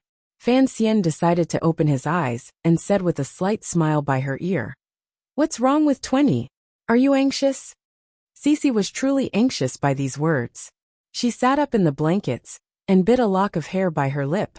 She was so angry that she didn't say a word. Fan Xian paused and quickly pulled her body down. He knew he had said the wrong thing.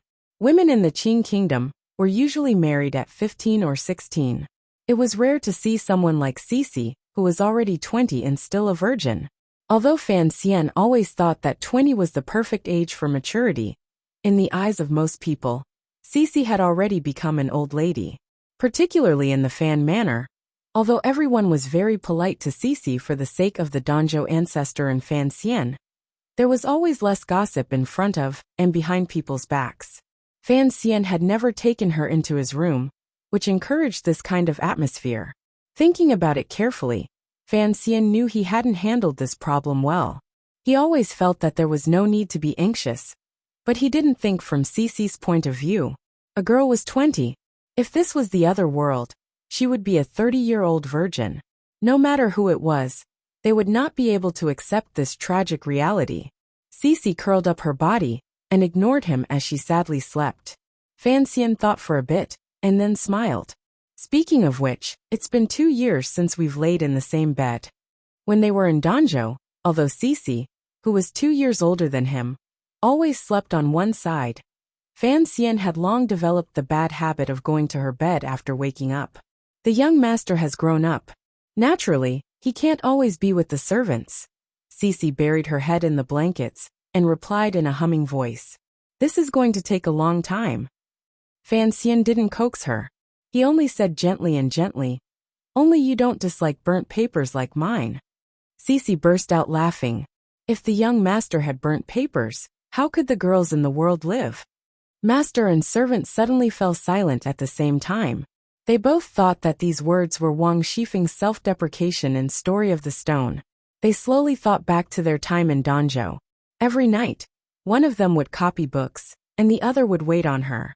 In those days, whenever Fan Xian used the graceful small regular script to copy the Story of the Stone, Cece would stand to the side and grind the ink, take out the lamp, light the incense and prepare the supper. The two of them perfectly put into practice the saying, transcribing books at night with red sleeves and incense. Speaking of which, Cece was Fan Xian's first reader in this world. Fan Xian turned the girl's body around and tyrannically held her in his arms. "Since you've laughed, then don't cry. Listen to me tell you a joke that's worse than a beast." Cece curiously opened her eyes and waited for him to speak.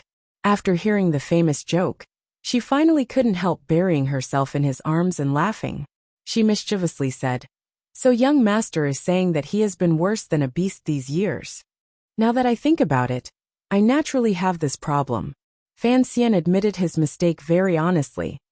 "Of course, the most important thing is that I don't know what you're thinking. Of course, I admit that these words are shamelessly hypocritical. What am I thinking?" Cece was confused. Fan Xian sighed in his heart and didn't say anything more. Cece suddenly understood what the young master meant. She was surprised and moved.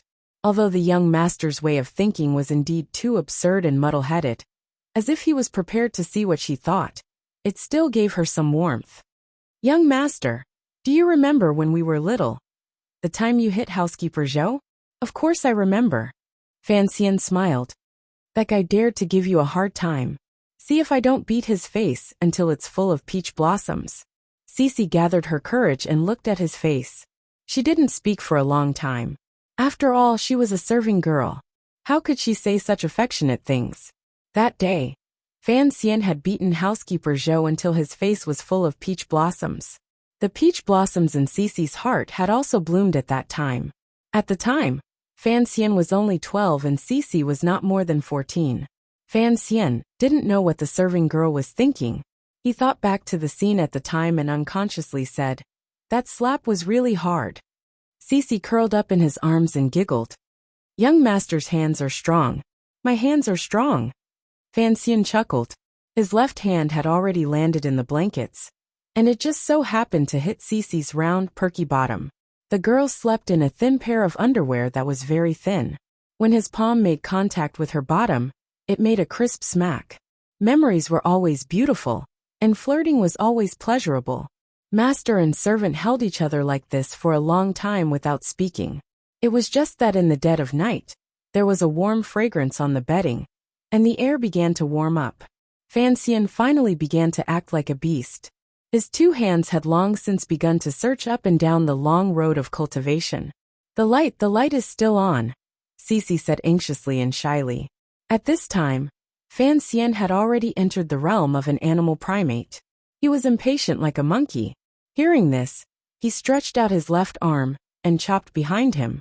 He thought that this move he had learned from Yi Ling, or would easily break through the wind and blow out the candle on the table. Unexpectedly, as soon as his palm moved, the flame on the candle was still strong. Only then did he realize that his junqi had completely dissipated. How could he still extinguish the candle through the air? He couldn't help but feel angry. For the first time, he realized that this was the biggest disadvantage of exploding junqi. He muttered a few curses and reached under his pillow for his sleeve crossbow. Turning his head, he hastily pulled the trigger. With a swish, the crossbow arrow pierced through the candle and shot into the cabin. With a muffled sound, the candle immediately went out, and the cabin returned to darkness. He had made a big mistake. Before he had time to enjoy the sweetness of the darkness, he heard the sound of wind outside the cabin. It was unknown how many experts had gathered outside the cabin in a moment. He heard the sound of long sabers being unsheathed, and the sound of crossbows being reloaded, intertwined. Earlier, Fan Xian had used the crossbow to extinguish the candle. Although the sound of the arrowhead entering the wood was soft, in the ears of these professionals, it was exceptionally shocking, particularly since there was a prince and a commissioner on the ship. The people on guard were very alert. They only heard the vigilant voice of a tiger guard come from outside the cabin. "Sir, there's a situation." Fan Xian rose angrily. He was also glad that these loyal subordinates hadn't directly barged in. Turning around, he looked at the girls secretly laughing in the blankets. His heart ached, and he was indescribably depressed. The night passed without words. Fan Xian rose early the next morning. He didn't have Cece help him brush his hair and dress. It was not convenient for a girl, so he could only lie in bed and continue to rest. He carried a bowl of porridge, some cornbread, and pickled vegetables into the house. He served the poor girl breakfast, and then finished what a man should do. He walked out of the cabin door and came to the bow of the ship. He gazed at the vast surface of the river and welcomed the cold winter wind. He felt refreshed from head to toe, without a trace of discomfort. After the fog retreated in the early morning, the ship left Yingzhou. Most of the people on the ship were still sleeping. Fan Xian turned his head to look. The dock had long disappeared behind the mountains, and could no longer be seen. "My lord, you woke up early." Su Wenmao spoke humbly to the side, but his gaze floated up and down Fan Xian's body. The joke from last night had long spread through the ship. No one dared to say anything to his face, but in their hearts, they all found it amusing. Fan Xian did not notice his subordinates' unscrupulous gaze. Casually he said a few words. His gaze shifted and saw the third prince and Deng Ziyu walk out of the cabin door. "Greetings, your highness." Fan Xian politely bowed to the third prince in greeting. He was meticulous and did not slack at all because he was outside Jingdou. The third prince's face was childish and beautiful. He accepted the bow with some embarrassment, and did not move his body. After Fan Xian finished his bow, he immediately straightened his body, and stood steadily in front of the third prince without saying a word. The third prince scratched his head, and held his small fists with great grievance. He bowed deeply toward Fan Xian and said, "Greetings, Sir Sai." The two beautiful people with complicated thoughts, and a huge age gap, began their daily life on the ship after a strange ceremony. On this ship, other than the group of subordinates that always followed Fan Xian, there were also a few palace-teaching nannies and 2 little eunuchs. They had all been transferred from the palace to specifically serve the princes. However, Fan Xian was ruthless and daring. He forcefully kept these people on the lower levels, and did not allow them to come up. On Fan Xian's side, of the 8 bureaus of the Overwatch Council, other than the swordsman of the 6th bureau responsible for assassination safety, he had also transferred 2 officials from the 2nd bureau and the 4th bureau to accompany him. The officials of the 2nd bureau were responsible for maintaining the smooth flow of intelligence.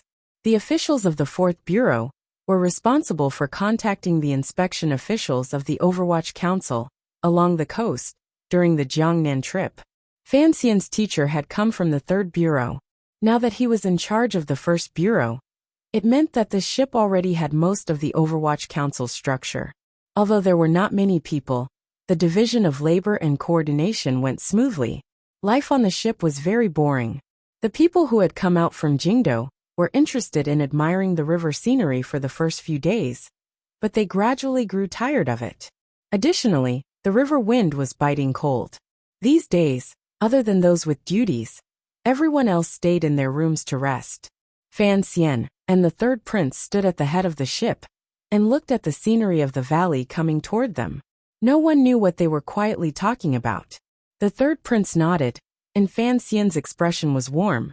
Su Wenmao stood at the back and looked at the commissioner and the prince. In his heart, he was thinking about another matter. Why did the ship have to carry such a large chest of silver ingots? After giving his orders, he had the third prince stand at the head of the ship like Jack and walked back. Su Wenmao glanced at the boy at the head of the ship and said with a pained expression, "Sir, if His Highness gets sick from the cold, it won't be easy to explain." To train his will, Fan Xian was not gentle toward the third prince along the way, and kept his distance.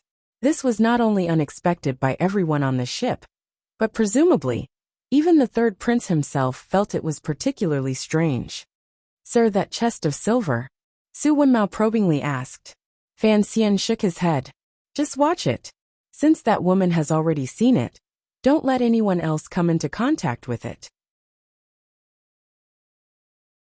Su Wenmao made a sound of acknowledgement, and did not continue asking questions. Fan Xian stretched lazily, and suddenly thought of sitting on a large ship, carrying a chest of silver, and bringing a beauty down to Jiangnan. He really did have some of the style of a second generation. It was a pity that the weather was not very good. Otherwise, he would have sunbathed and drank some frozen fruit juice. That would have been even more beautiful. "Guan Wumei is locked up by us." Su Wenmao furrowed his brows. "How can we let Master Xia of the Jiangnan water bandits know? When the ship reaches Yangzhou in the afternoon, do we need to notify the local council officials and let the news out?" Fan Xian thought for a bit, and then shook his head. "There's no need. For now, I don't want him to guess who I am. Once these vicious people on the Jianghu discover that they can't figure out the other party's background, they will become more cautious. What I want to see is just how much he is willing to pay for this matter. Then, don't let the people of the 4th Bureau spread the news, Fan Xian smiled and said. Last night, wasn't there still a third sister-in-law you left in Yingzhou? Naturally, she will think of a way to notify Xia Qifei. On this day, the person who felt the most fear in the entire Qing kingdom was the third sister-in-law Fan Xian spoke of. The civilian ship on the Yingzhou dock had already left. The third sister-in-law stood like an idiot by the side of the dock, holding a bag of cured meat that had not been completely smoked. She didn't even bother to greet the occasional person who came to ask about the price. She was the mountain bandit spy in Yingzhou. She was usually responsible for gathering information.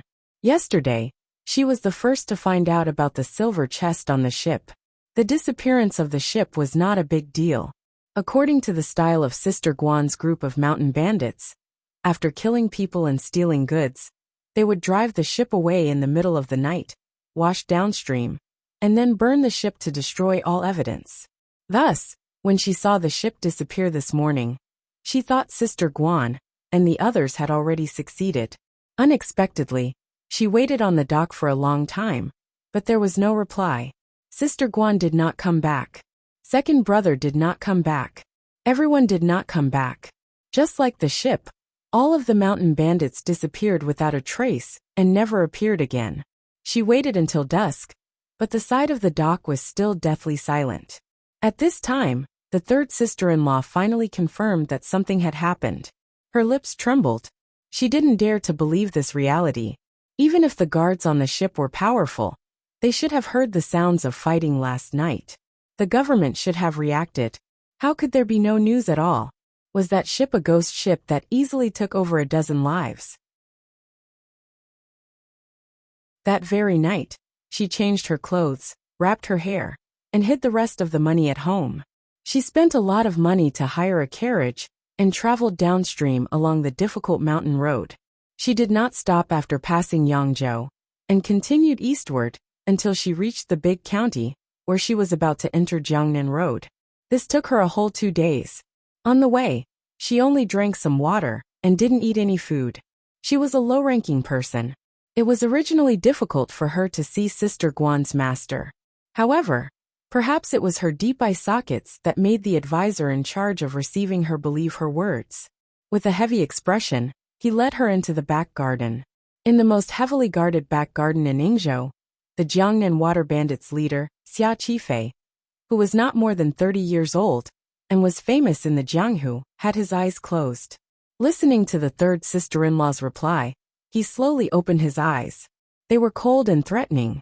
As long as the ship is still on the water, stop it. Naturally, the ship would always be on the water. Xia Qifei commanded the heroes of the Jiangnan waterways under his command. There were countless ships. His words revealed a strong self-confidence and faint anger.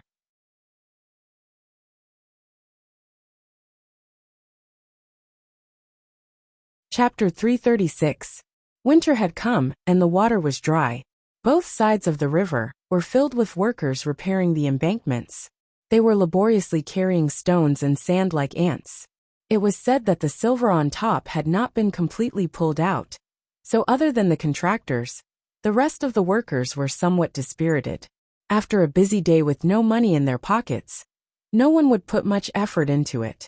Only then did the idling workers have the extra time to look at the river that they had long grown tired of looking at, and learn from the high and mighty scholarly officials. At first glance, everyone was quite shocked. They saw that on the river that flowed into Jiangnan Road, there were suddenly many more boats, patrolling up and down. Shipping in winter was not as good as in the other 3 seasons, and it was rare for it to be so lively. It was as if someone had cast some magic overnight, and many boats had landed on the river. The boats were of various sizes, shapes, and speeds. There were even a few tri-winged boats that had been slightly modified. The tri-winged boats were used by the Jiangnan Navy. They were extremely fast, and had never been allowed to be used by the common people. What was similar was that the men standing on the boats all had bulging waists, presumably hiding weapons. Other than the obvious rust on their dark cheeks, there was a silent murderous intent and vigilance. To be able to gather so many boats on this waterway that flowed into Jiangnan Road in 2 days without alerting the government, the only one who could do this was the famous Jiangnan water bandits. In terms of the ability to control the river, even the famous families in Jiangnan were far inferior to the Jiangnan water bandits. The full name of the Jiangnan water bandits was Jiangnan and Related Waters 12 Link Docks. This was a cute name. They specialized in making a living on Jiangnan's waterways that were as dense as a spider's web.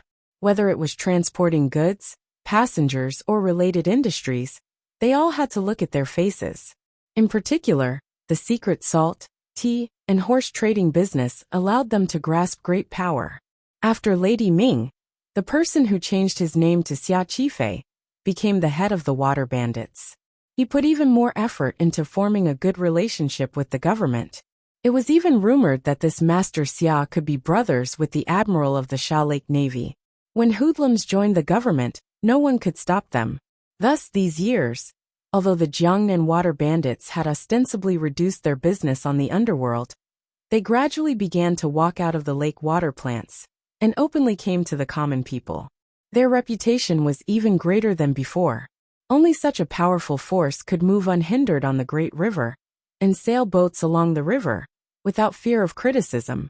The person who gave the order was the leader of the Jiangnan water bandits, Xia Qifei.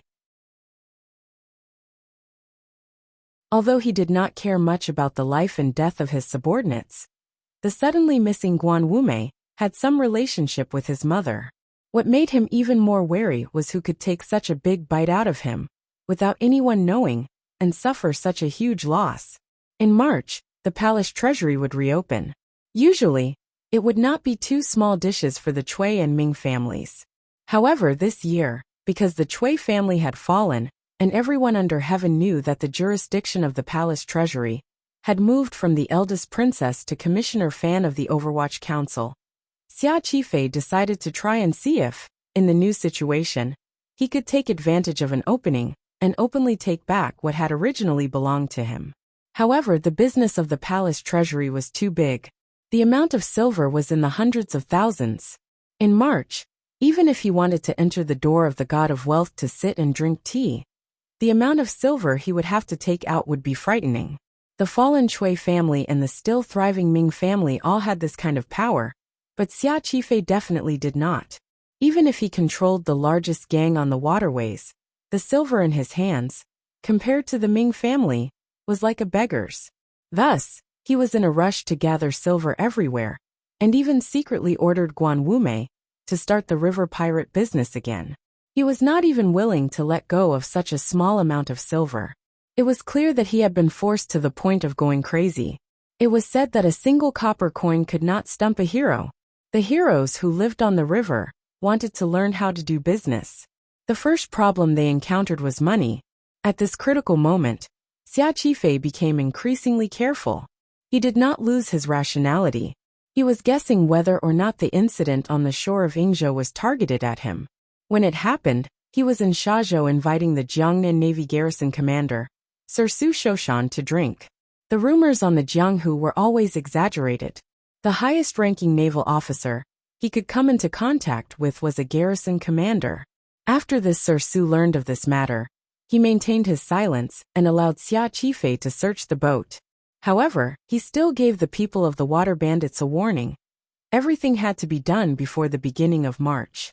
After it was done, they had to wash themselves clean and wash away the smell of blood on their bodies. The commissioner was coming to Jiangnan from Danzhou in March. The dozens of Jiangnan water bandits' boats searched for a long time on the river, but still did not find the obviously large boat. They couldn't help but be surprised. Xia Qifei listened to his subordinate's report and coldly narrowed his eyes. Looks like those people did not come down. That chest is not so easy to move off the boat. It should still be near Yangzhou. Have you checked? The man with the white cloth wrapped around his head to block the river wind paused and said with embarrassment, "We calculated the time. In 2 days, the boat should have reached near Shazhou. Who would have thought that the other party would cling on and not leave?" Xia Qifei was incomparably angry and almost kicked him. He scolded, "Are you a pig?" Pausing slightly, he shouted darkly, "Search upwards. If alive, I want to see the person. If dead, I want to see the corpse. At the very least, drag that boat back for me." The man accepted the order and left. He didn't notice that the chief's words showed that he was beginning to lose confidence. Xia Qifei sat by the table and could not calm his anger for a long time. This half-year was the most important half-year of his life. He would not allow anyone or anything to disturb him. Otherwise, he would have to start planning the revenge he had planned for so long again. Downing the cold tea in his bowl in one gulp, it actually made him feel a little hot. Two ruthless expressions appeared in his eyes. He simply walked to the middle courtyard and waited for the good news from his brothers. He undid the buttons on his chest, revealing the many scars on his fierce flesh. These scars were a bit strange. They were neatly lined up side by side. They did not look like the scars of knives and axes from fighting on the Jianghu. Rather, they looked like they had been tied up and viciously whipped. At noon, a large boat slowly left the bustling docks of Yangzhou and moved down. At the same time, dozens of Jiangnan water bandits' boats aggressively moved upstream, braving the dangers of traveling at night and searching for traces of the enemy. The heavens did not purposely arrange for a time of hide and seek. Before the sun had sunk behind the mountains, the two sides finally met at Jingbo Bend, the slowest part of the river. Dozens of boats swiftly moved up. The water bandits' natural ability to control boats was now put to full use. With a few changes in formation, they surrounded the large boat in the middle of the river. The Jiangnan water bandits' boats carefully surrounded the boat from Jingdo. The three-winged flying boat in the lead moved closer to the large boat. The large boat had already stopped, as if it had given up resistance. The head of the water bandits on the three-winged flying boat yelled toward the large boat, "People on the boat, listen up. You have been surrounded. Immediately put down the weapons in your hands and accept inspection. Please forgive my laziness." There was still silence on the large boat. The head of the water bandits' expression was slightly stern. He made a hand signal. At the same time, 6 boats moved closer. They stretched out their long bamboo poles and with some difficulty, hooked onto the bulkhead of the large boat. They took out their short knives and prepared to force their way onto the boat. It was at this moment that the large boat suddenly moved. It moved with full speed. With a speed that left the water bandits dumbfounded, it charged toward the outside of the encirclement. In an instant, the large boat's enormous driving force completely tore apart the long bamboo hooks that had just been hooked to the side of the boat. A dozen or so water bandits who had been climbing up fell miserably into the water, kicking up countless waves. The surface of the river was a mess. The large water bandit boat blocking the way collided with the boat from Jingdo, without any fancy moves. Then, without any fancy moves, it turned its head, bent its waist and gracefully slid away. Of course, this beautiful movement was accompanied by the unpleasant accompaniment of the deck cracking and the startled cries of sailors. Leaving behind a white wave, the boat from Jingdo sped downstream. Only the mirror-like surface of the river was left with countless wood shavings and water bandits bobbing up and down. The head of the water bandits grabbed the edge of the boat and steadied himself in the large waves. He stared dumbfoundedly at the back of the large boat. His heart was abnormally shocked. This boat was too sturdy. Furthermore, from a complete standstill to such a fast speed, how did the sailor manage to do it? Why did it seem to be of a higher level than him? The sailors on the boat from Jingdo were all the officers of the Quanzhou Navy who had been taken away. What they studied all year round was the art of water battles. Naturally, their ability to control large boats in water battles was much better than these Jiangnan water bandits, who played like ants eating elephants. However, because the boats were afraid of underwater reefs, they did not dare to move recklessly on the surface of the river. Thus, the boat from Jingdo did not have full sails. Compared to the three-winged flying boats used by the Navy, it did not have much of an advantage in speed. The boat from Jingdo charged through a line of defense and was immediately followed by a dozen or so flying boats. At this moment, half of the river was red. The boat from Jingdo was in front, and the boats of the Jiangnan water bandits were behind. They rushed downstream at high speed, leaving behind countless faint scars on the surface of the water. They scratched at the Yellow River water, creating a beautiful scene of hundreds of boats racing against the current. "Use the hooks!" The head of the Jiangnan water bandits yelled loudly and made a few hand gestures at the same time. Although the wind on the river was strong and blew his words to the horizon in the blink of an eye, seeing his hand gestures, the water bandits surrounding the large boat took out a pile of ropes and threw them toward the large boat. A dozen ropes flew through the air, drawing beautiful arcs and landing accurately on the deck of the large boat. The water bandits were very skilled. Indeed, they were used to this kind of skilled work. Everyone then tightened their grip, and the hooks at the ends of the ropes firmly latched onto the deck of the boat. At this moment, the speed of the two sides was similar, and the ropes were not as hard as bamboo. The water bandits were no longer worried. Their hands and feet nimbly began to climb up the ropes onto the large boat. When they had climbed halfway, a pitiful halfway, a dozen or so partitioned windows opened up on the side of the large boat. From each window, a long spear or axe stretched out and viciously chopped down at the people on the ropes. There was only the sound of wind from the knives and wretched cries. Blood sprayed in all directions with the river wind, and broken limbs floated down with the turbid waves. In a moment, the water bandits had suffered heavy casualties. Some people had luckily fallen into the river, but the ropes and hooks had been chopped off. Then, from the windows of the boats from Jingdo, a dozen arrows, nocked and ready to be fired, coldly aimed at the surrounding boats. Although they had not been fired, they were full of intimidation. It was as if they were saying, if anyone dared to come closer, they would kill without question. The head of the water bandits in the back watched with wide eyes. He revealed his abnormality, but he also felt a chill in his heart. He had spent many years on the river and experienced countless times suppressing bandits. Of course, he knew that the longbow, spear, and axe were the standard weapons of the court's navy. Is there some conspiracy? The boat lowered its sails and moved very quickly. It immediately left Jingbo Bay and arrived in the waters of Shazhou. The head of the water bandits stared fiercely at the large boat that was still surrounded. He knew that although the other party was unexpectedly well prepared and powerful, even an elephant was afraid of an ant. As long as they were still walking on the surface of the river, he, who had grown up by the river, would always have a way to make them sink to the bottom of the river. All he needed was time. As if responding to his request, four large boats suddenly appeared on the surface of the river in front of them. They lined up horizontally on the surface of the river and just happened to block the way down. These four large boats had 3 stories in total and were extremely tall. The shadows they cast in the river were lengthened and looked very powerful. The head of the water bandits narrowed his eyes and saw that it was the ship of the navy that had often secretly cooperated with them in recent years. He couldn't help but be overjoyed and yelled, "We have brothers to help. Everyone don't worry." The boats from Jingdo continued to silently and determinedly charge downstream. It was as if the 4 ships of the Sha Lake Navy did not exist. It was as if they were going to commit suicide tragically. Seeing the scene under the setting sun, the head of the Jiangnan water bandits was immediately dumbfounded and fell to the ground on his butt.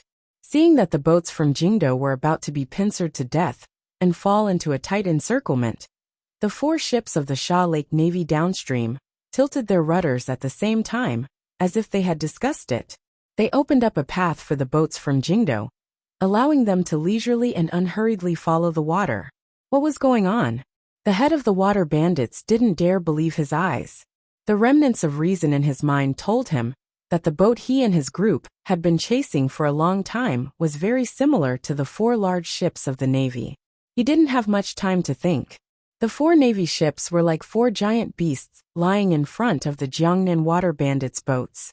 The feeling of oppression was very oppressive. The head of the Jiangnan water bandits also recognized the official standing at the bow of the Navy.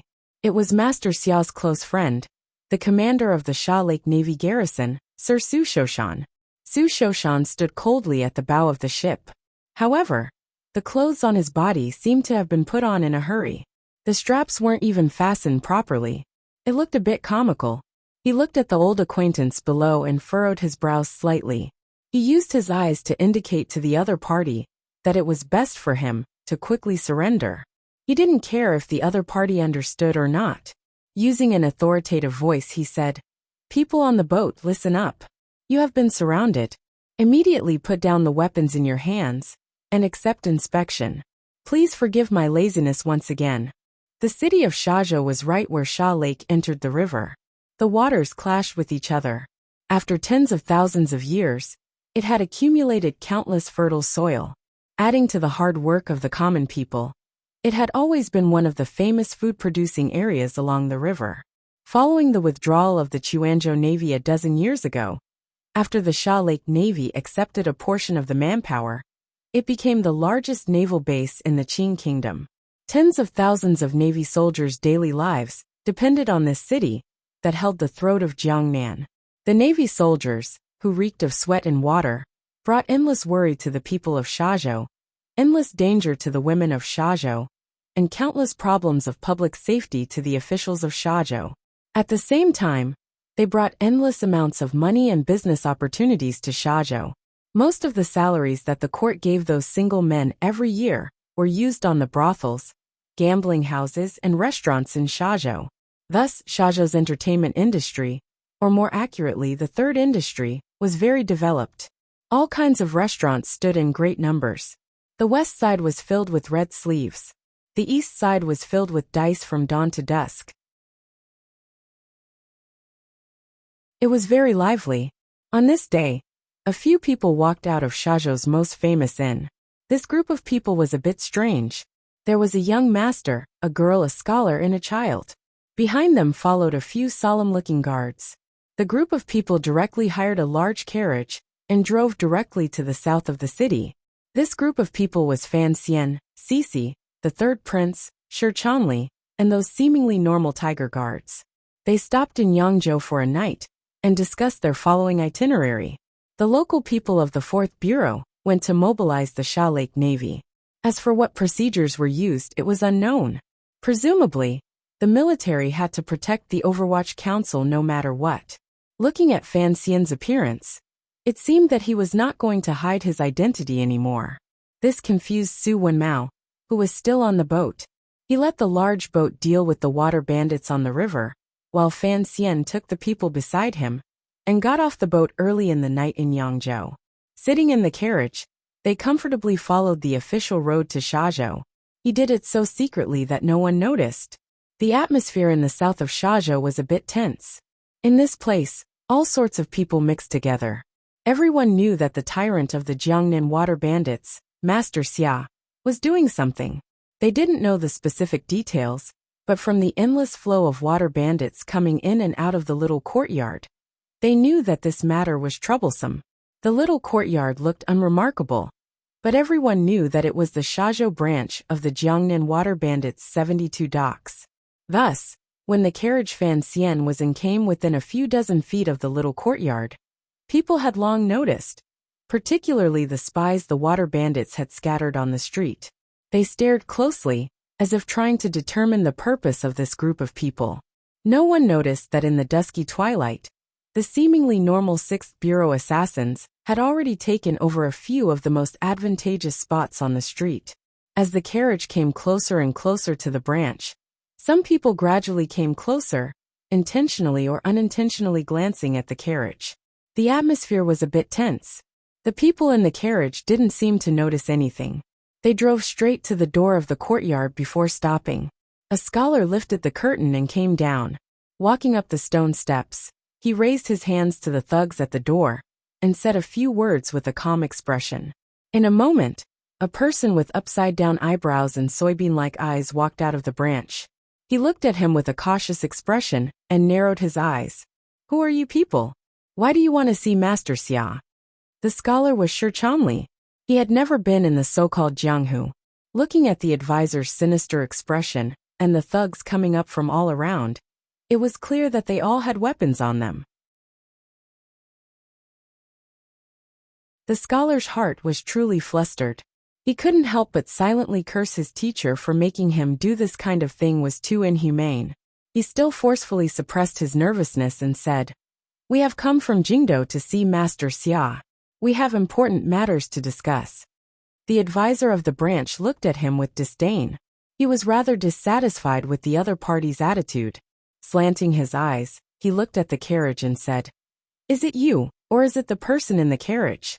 If it is the person in the carriage, why don't you get out when you are in front of the door? Being so sneaky, how can you be a guest?" The three people in the carriage did not hear what was said outside. Fan Xian had thrown Shi Chanli out with the intention of training the scholar's state of mind. At this moment, he was focused on talking to the third prince. Warmly he said, "Your Highness, from Yangzhou to Shazhou, the people's lives we have seen along the way are very different from Jingdo. Please remember this." They traveled through the night. Along the way, Fan Xian purposely had the third prince come into contact with the common people along the way. He wanted him to see the most realistic life of the common people. Regardless of whether it was the old man carrying salaries by the side of the road, or the second mother selling herbal tea in the shop, they would all specially stop to say a few words. Fan Xian had no experience with the so-called education of a prince, and he didn't have any methods. He could only feel the stones to cross the river, and try to see if this method would work. As for Fan Xian's arrangements, Shi Chanli seemed to have smelled something, and couldn't help but worry for his teacher. The third prince accepted it calmly. With a maturity far beyond his age, he maintained his silence, and did not speak carelessly. "The people's lives are difficult," the third prince replied respectfully. "Although the taxes of the Qing kingdom are not heavy, the lives of the common people are still not easy. However, looking at the peaceful expressions on the faces of the common people along the way, it is clear that the common people's demands are not high. The crux of government is to first satisfy the common people's most basic needs for food and clothing." Fan Xian was purely a blind person giving directions. How would he know how to govern the world? He nodded his head noncommittally and said, "The common people are easy to appease, but all the needs of the palace and the salaries of court officials come from the common people. In the future, when you help the crown prince govern the world, you have to pay attention to the limits of what you take. As long as it doesn't exceed the limits, it will be fine." The third prince glanced at Fan Xian, and suddenly smiled innocently. "Teacher, the customs of the people of Yangzhou are far more valiant than those of Shazhou. The people there all have resentment on their faces. Presumably the court has taken too much." On the boat, this young third prince had very intimately requested to call Fan Xian teacher instead of Sir Sai. He purposely wanted to get closer to Fan Xian. Fan Xian had tried to stop him a few times, but to no avail, so he let him be. Hearing these words, he unconsciously thought of the Yangzhou Zhizhou that had been killed by him, and didn't want to continue this topic. Changing the subject, he asked, "Regarding the Jiangnan water bandits, what does your highness think? Teacher has said that chivalrous people use martial arts to break the law. Furthermore, the so-called water bandits are just a group of gangsters on the water and hoodlums on the boat.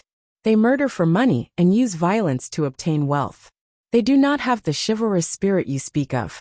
A glimmer of ruthlessness flashed across the third prince's youthful face. "In my opinion, we should move the army and capture them all in one fell swoop. The leaders should all be beheaded, and the accomplices should be exiled to the northern frontier." Fan Xian paused and said, "As I said earlier, the customs of the people are created by the terrain and living environment. Blindly exterminating them is like a wildfire burning out. Perhaps the weeds can be cleared out for a while, but if the people's livelihood is not taken into consideration, the people will not be able to survive, and will still fall into the path of bandits. It is like after the spring breeze, the weeds grow again. When will such a cycle end?" The third prince thought for a bit, and then shook his head. "Teacher, what you say is wrong. The court must use heavy punishment against these troublemakers. You also said that the Jiangnan water bandits must have connections with the Sha Lake Navy to be able to survive until now. If these troublemakers are allowed to secretly destroy the laws of the court, how will they be cleaned up in the future?" He continued coldly and ruthlessly, Pacifying the people's livelihood and letting them live well is naturally a must to rid the world of bandits. However, for those bandits who dare to show their heads, we cannot be lenient. Those who should be killed must be killed. Fan Xian looked at the third prince with a not quite there smile. He found that this child was indeed much more direct and efficient than he was. However, his ability to hide it was far worse than his own. For him to dare to raise an opposing opinion in front of him, presumably he wanted to show his openness and sincerity. By proposing to use the word exterminate to deal with the Jiangnan water bandits, he wanted to show his decisive and undisguised side in front of him and let him feel his sincerity. Fan Xian wanted to purposely influence and change the third prince on the Jiangnan trip, and the third prince also wanted to influence him. Although the little guy did not do it smoothly enough, to have such scheming at such a young age was truly impressive. Then why did your highness not oppose me coming to the Jiangnan water bandits today? Teacher has his own clever plans. It is not something I can make wild guesses about. The third prince recovered his calm and giggled. Fan Xian raised his eyebrows. He knew that although the third prince did not know the details, he should be able to guess his general direction. He smiled self-mockingly and thought to himself that he was indeed a somewhat hypocritical person. At this time, the conversation outside the carriage was also halfway through. No one knew what Shi Chanli said, but the advisor's expression finally became flustered. The thugs surrounding the carriage also moved closer. The curtain of the carriage lifted, and Fan Xian walked down first. He looked around at the scenery in the dusk, as if he did not care much about the approaching water bandits. He then turned around and pulled the third prince and Cece down. The third prince stood by his side and pulled him up to his armpits. He looked at the thugs around with great interest and quietly asked, "Teacher, are these the so-called Jianghu people?" Fan Xian replied, "I think they are." The third prince was a bit excited, but he was not afraid. After all, he was a prince. How could he know the dangers of the Jianghu? Following at Commissioner Fan's side, he never considered the problem of his own safety. Ever since the Hanging Temple incident, the third prince had decided that with Commissioner Fan present, no one would be able to harm him. Furthermore, now that everyone under heaven knew of Fan Xian's past, the son of heaven was by nature heartless, but the third prince thought Fan Xian was an exception. Fan Xian glanced at him from the side and asked curiously in a quiet voice, "Young master, why aren't you worried at all?" The third prince giggled and said, "With teacher here, what is there to be afraid of?" In everyone's hearts, Fan Xian was still a martial genius who could be mentioned in the same breath as Haitang of Northern Qi. But no one knew his true situation. They just didn't understand why Fan Xian dared to go so deep into the tiger's den without any regard for his own safety. The conversation between the two fell into the ears of the Jiangnan water bandits. It seemed to explain each other's identities. That child was probably the son of some large clan, and Fan Xian, this beautiful scholar, was a teacher. However, he seemed a bit too young. "Young master, let's go in." Ignoring the vigilant and nervous gazes of the people around him, Fan Xian was calm and unruffled. With one hand holding the child and the other holding the woman, he walked toward the gate of the courtyard. Shi Chanli lowered his head and followed, sweating profusely. This examination could be considered a failure. His teacher had told him not to reveal his identity, but he had to enter openly. The scholar had no other choice. The advisor's expression changed continuously. Looking at the composition of the other party, he guessed that the other party was the enemy that the master of the stronghold had been painstakingly searching for. But why did the other party dare to come to their door? When did the other party get off that ship? At this moment, the countless brothers of the Jiangnan water bandits were painstakingly searching for traces of Fan Xian and the others on the surface of the river. They were engaged in a desperate struggle with that large ship. Who would have thought that the enemy they were searching for would so boldly come to Shazhou, so arrogantly come to the door of the branch, and directly charge in? Take them down. The advisor's face alternated between green and white. It seemed that he had never seen such an arrogant enemy before. In the depths of his heart, he was also a bit flustered. But Master Xia was currently in the courtyard. If he reacted slowly, He was afraid that there would be a big problem. Following this shout, the thugs pulled out their short knives, let out a roar, and charged toward Fan Xian and the others. Fan Xian felt his right hand tighten slightly. He turned his head and saw that the third prince still maintained an innocent smile on his face, but his hand had unconsciously clenched. Presumably, other than pretending, he was still a bit scared. Confidence. At this juncture, Fan Xian still did not forget to explain. The people of the royal family must have confidence that can overwhelm everything. Dang dang dang dang. Just like that absurd song, the brothers of the Shazhou branch of the Jiangnan water bandits also saw a very absurd scene. They saw countless short knives fly up from the door of the little courtyard, like it was raining, mysteriously breaking away from the control of their hands. Immediately after, there were countless muffled grunts. All the thugs who blocked Fan Xian's path were sent flying. Gao De led the 6 tiger guards like a gust of wind, and floated to the side of Fan Xian and the others. Silently, they pulled out the long knives on their backs and sent the thugs flying. Their aura shot up into the sky.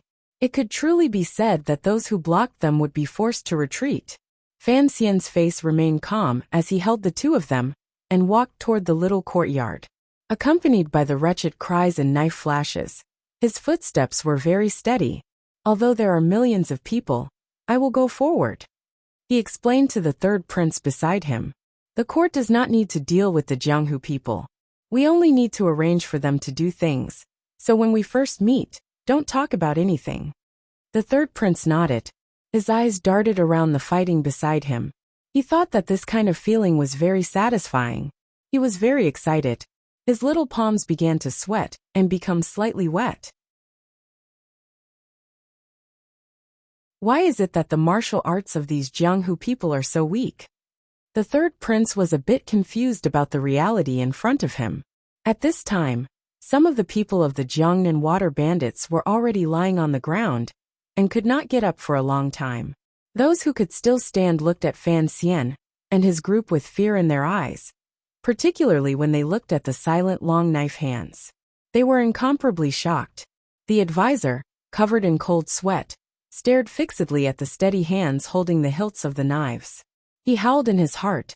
When did the Jianghu suddenly have so many 7th and 8th level aces? And they were even guards for someone. At this time, everyone had already walked to the bottom of the stone steps in the main hall. Fan Xian stopped and smiled at the third prince. What is the purpose of practicing martial arts? Just like studying, it is for power, profit, and fame. What the Jianghu can give to martial artists, the court can give even more. Thus, the truly famous scholars are all officials in the court, and the truly powerful aces are all working for the court. Young master, don't be fooled by those stories. The Jianghu is a poor place. How can a job with no future like collecting protection money attract true aces? In front of the main hall, the head of the Jiangnan water bandits, Xia Qifei, finally stood out. He looked coldly at the gradually approaching group of people and opened his mouth to say, "Everyone leave. Don't make a fool of yourself. I will meet these honored guests from Jingdo." At this time, his expression was calm, but in the depths of his heart, he was incomparably shocked. He had long guessed that the other party was from the ship from Jingdo. How could he have guessed that they would not avoid him, and instead come so tyrannically to his door?